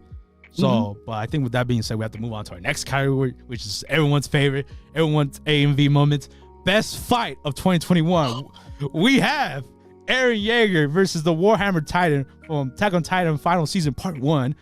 Not Naruto Uzumaki versus Ishii Otsuki Boruto, Naruto's Next Generation. Boruto nomination. Yeah, that's crazy. Yuji and Tado versus Hanami, Jujutsu Kaisen Core 2, or because this got 2 nominees, Yuji and Nabura versus Eso and the other demon, Jujutsu Kaisen Core 2, Elma versus Toru from Miss Kobayashi Dragon Maid, and Vivi versus Yugo Vivi Flora Ice Song. And for me is Yuji and Nabura. Hands down. Yeah, the Yuji Nobara one was just so amazing. It was so good. It was the last episode, and it left a mark on everybody. There's no way, like I said prior, there's no way that I cannot win. But I would love to see the other one win. I would love both of them to win, honestly. Yeah. But like, the teamwork is the dream work, man. But the Naruto fight, I've seen clips of it, and that is insane as well. So I can see why I got nominated. But I would pick the Nabura and No, yeah. No, I'm just saying for like all the fights that got picked. I know they're all good, but I'm just saying. Sorry. And now I'm you. No way, Jose, hands down that one? Okay, I'll give you. Yeah, no. Anime Squad approved. That fight alone. Anime Squad approved. Let's go. No contest. Next category, my favorite. Best antagonist of 2021. We have Eren Yeager, Attack on Titan Final Season Part 1. Torma Shingarai, the hand guy from My Hero Academia Season 5. Oh, Shigaraki. Yeah. Yano from Odd Taxi. Echidna ReZero Season 2. Adam from Skate the Infinite. And Kaseki from Tokyo Revengers. I hate that guy. I would pick that that's guy. That's why he's picked, bro, because everyone hates that guy. I hate that guy. But for a fun guy, Adam. Oh, Adam. Yeah, I'd pick Adam. Adam's just a great villain. That love hug move, amazing. Dangerous so with that attack. Yeah, but Eren Yeager's a good pick too, because he scares me to this day. Oh yeah. Eren Yeager's just like, hey, like I said, that's why I said, like, when I was bringing up like best voice acting, like again, Yuki Kaji knocked it out of the park when he did Eren Yeager this season. It was crazy. But we forgot there's a My Hero rep here. Yes, Shigaraki. Yeah, My Hero. Not my favorite guy. Yeah, a lot of people's favorite. Not mine. You love to hate him though, right? No. Oh damn. Yeah, he hates to hate him. Yeah. Wish he loved him. Remember when I talked about it? We had a review of it. Yeah. He's a boring guy to me, at least. Hey, but that backstory though. That backstory was sad.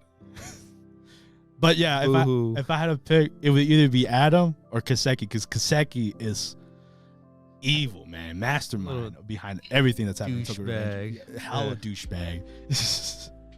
And just that cliffhanger. Even that moment, right? That picture right there pisses me off. Like, remember when we were first watching Tokyo Revengers and we saw his face, like, oh, that guy's a bad guy. Bad guy. No, I straight out. Yeah, you said straight it. out called him out. It's like, that guy's a bad dude, bro. He was like one of those people where you're like, oh shoot, what's his deal about? Exactly. You just want to punch him in the face. But yeah, great picks all around, the best antagonist. And now we move on to our next category, which is best protagonist. We have, this is funny, Eren Yeager, Attack on Titan Final Season Part 1, Yuji from Jujutsu Kaisen Core 2, Joe from Megalobox Second Season Nomad, Awakawa from Odd Taxi, Boji from Ranking of Kings, aka Ousama Ranking, and I from Wonder Egg Parties. Honestly, anyone could win here. They're all great choices. It was funny because Omar would have picked Eren for best protagonist, right? Yeah, I would have. And then when I saw the best antagonist was Eren Yeager, I was like, oh dang, that makes sense. No, but you believed him though. That's what's scary about him, though. I believed him. You still believe? Oh man, you'll find out in the minis, man. Find out. But yeah, like Yuji, just a great main character, protagonist in his show. Aokawa, amazing main character. I'll go with Yuji. You'll go with Yuji? Yeah. I'll go with Boji. Dude, you're not going with Boji? I'm going with Boji. I think Boji's a fantastic, you'll fantastic see the protagonist. reason why when we get there. Boji is just like a sweetheart, man. We'll get there. So you pick Boji, both of you pick Boji. No, I right? actually pick Aokawa, honestly. Aokawa? Yeah, Okay. that's just the character I was fascinated. Okay. I think protagonist wise he works best as a like Boji. I would pick Otokawa, but Otokawa I think like works as like my top favorite character in general. But yeah, I think Boji for me is like just protagonist wise, he's like the best protagonist I feel. Yeah, but hey, any of these are great choices, including Joe. Yes. His arc in that season, amazing. And Eren too, right? Oh man! But moving on to the next category, everyone's favorite fight, best girl. We always love to talk about best girl in our podcast, and this year is no different. We have Valenima Mizzy from 86, aka the Snow Princess. Elena. Toru from Fruit Basket Final Season. We have Nabara from Jujutsu Kaisen Core 2. We have Sawasa Watanabe from Keki Shoji. Komi from Komi Can't Communicate. And I from Wonder Egg Priority. Man, best girl. I think I already know who I'm going to pick. Yeah, it's kind of obvious of what me and David's going to pick. Do you know what I'm going to pick? What are you gonna pick? I'm picking Komi, baby. Okay. Just making sure. Okay. Just making sure, man. Yeah, man. There's no way Jose, man. I have a gun right to his head. Although, bro, is waifu, pick bro. It's just Komi just stole my heart that year, man. It was insane. I have a gun right next to you, man. It's pointed right at me. Yeah. Better say it right. But hey, best girl is always the greatest fight. It is. I'd love to hear you guys' best girl opinion. But we move on to best boy. And this is where the best boys are at. We have, which is the only nomination for Dr. Stone, Seiku. Dr. Stone, second season. Uzumi what's your new name? The guy from Horror Mia. Boji, Ranking of Kings, aka Ousama Ranking. Mikey from Tokyo Revengers, or Draken from Tokyo Revengers, and Awakawa, Taxi. Boji. Because he makes sense in this category, right? Because he is a boy. He is best boy. What do you mean? He is a boy. Draken. Oh, Draken? Draken was, dude, he was the homie. He was a badass, right? Yeah. I don't blame you on that one. Aokawa, I would not pick for best boy. I don't know why they brought in Mikey. Hey, man, people like they like the bad boys, man. As you can tell in this category. So, I guess. But I would agree with you, man. Boji has to be best boy because first off, he's a boy, and I'm always in his corner. I already picked him for best protagonist, so that's why I gotta pick somebody else. I can't just have him keep sweeping it up. Hey, man, you can always pick again. It's fine. But hey, I would love to hear you guys' best boy. Also a great fight between the fans. And you never know, people gonna pick Seku or something. True. And I know it's been a long segment, but the grand finale, the category that always matters, the debate of the year, best anime of 2021.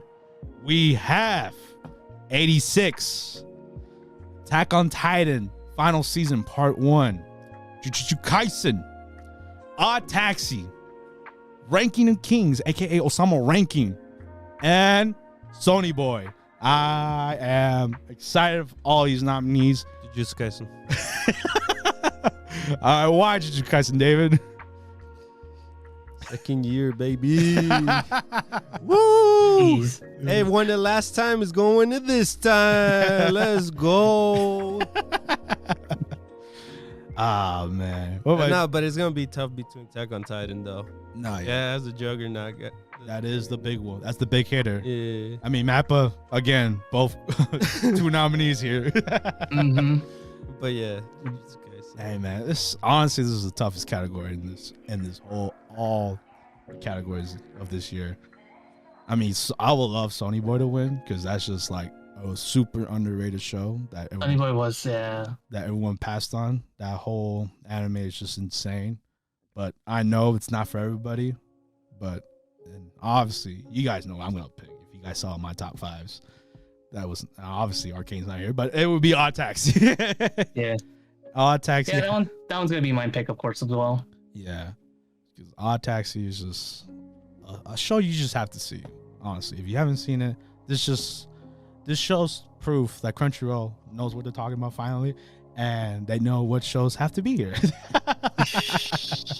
But hey, let us know what anime didn't get here, and you were like, man, that should have been in there, like Skate the Infinite or Wonder Egg Party. Who knows? Or more shows. Or more shows. I would love to hear about all of that because honestly, this category, anyone could win. I'll be happy with. So Yeah. But yeah, whew, that was a long segment, but hey, Got a longer one. Kind of.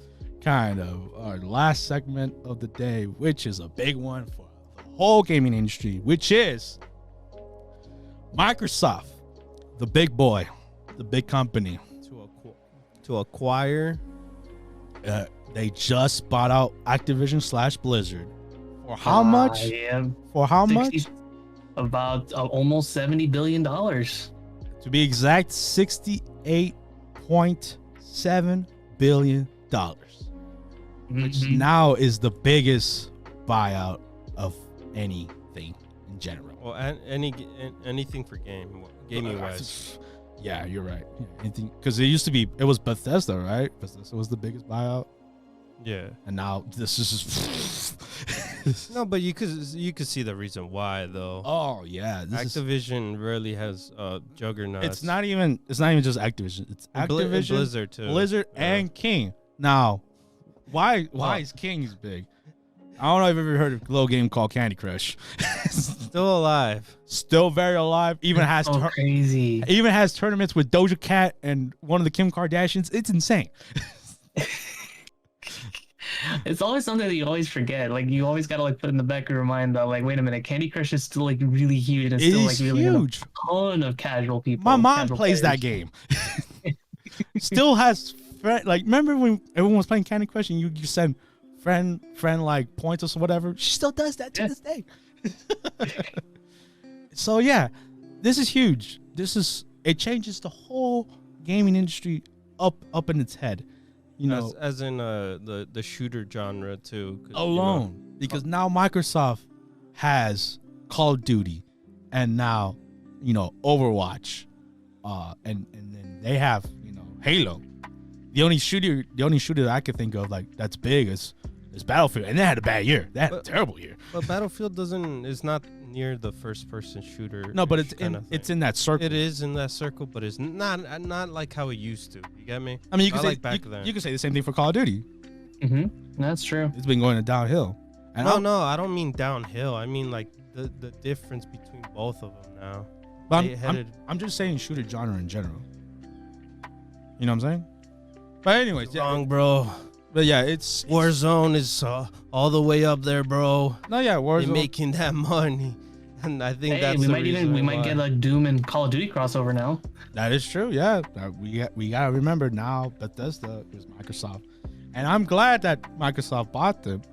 It's because Activision/Blizzard have been effing up these past years on their. I mean, a decade. Yeah, Been a while. Call of Duty's just not the same, other than Warzone being the greatest hit, I guess. Overwatch 2, when is that coming out? World of Warcraft, and like the remake of Reforged, terrible. You know, StarCraft, where are you? Diablo 3, when? You know, all these games. They're You know what's crazy too? what? If Bungie would have stick to Activision for Activision Blizzard for a while, they would have went back to Microsoft. Oh, they would have, huh? Yeah, that's true. That would have been funny. That would have been funny.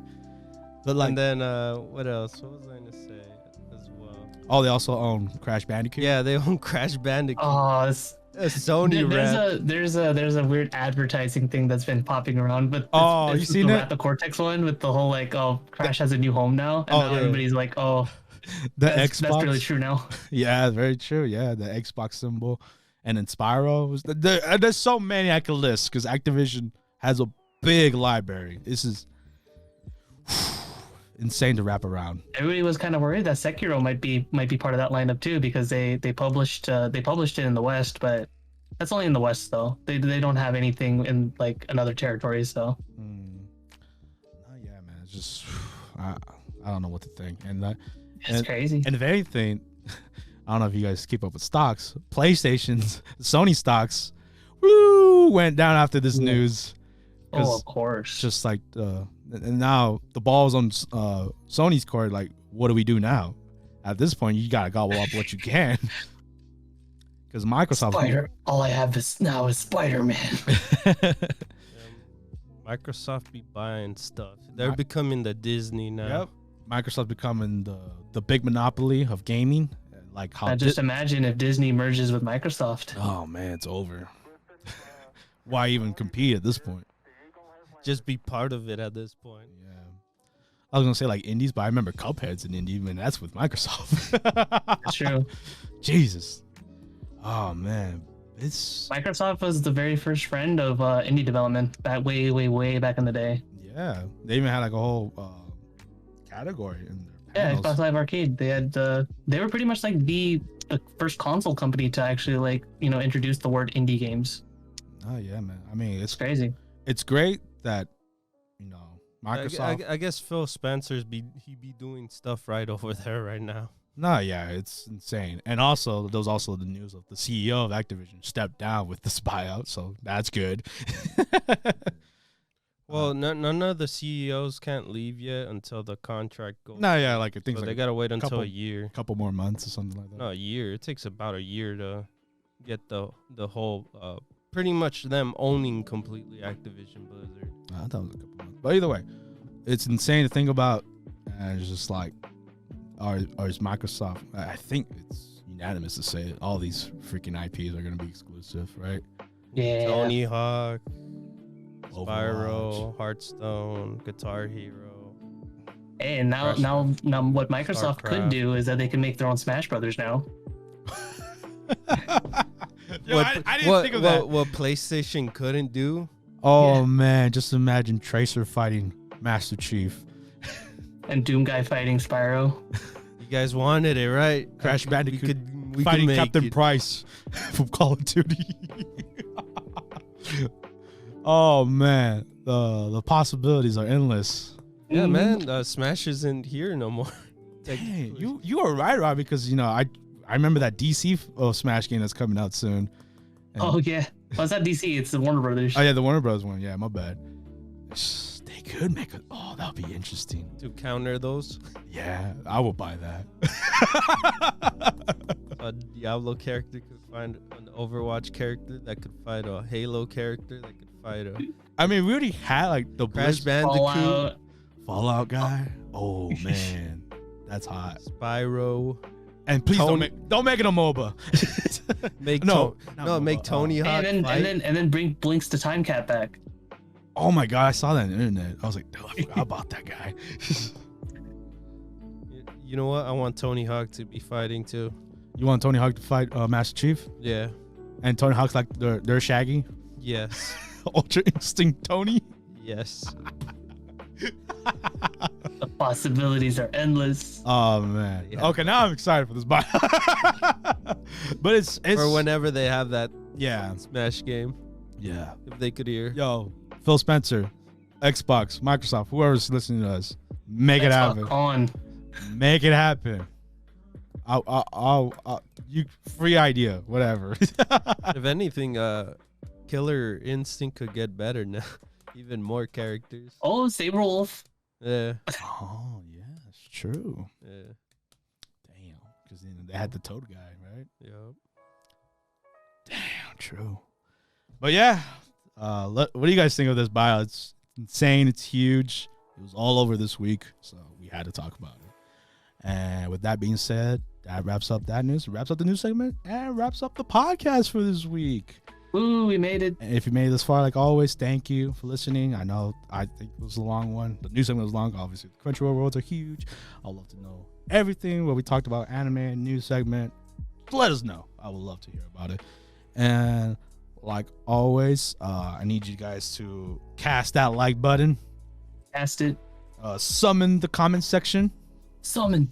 Omni/, that subscribe button. And Giga Flare that notification bell for more videos like this. Giga Flare. And also don't forget, share this video if you think we're awesome, think we're cool. Yeah, we're super cool. Throw in a throwback of that. Well, with that being said, I've been your Mughal Omar. Black Mage Robbie, or at your service. This is Soldier Dave. And we'll see you guys next week. Bye-bye, guys. Bye, guys.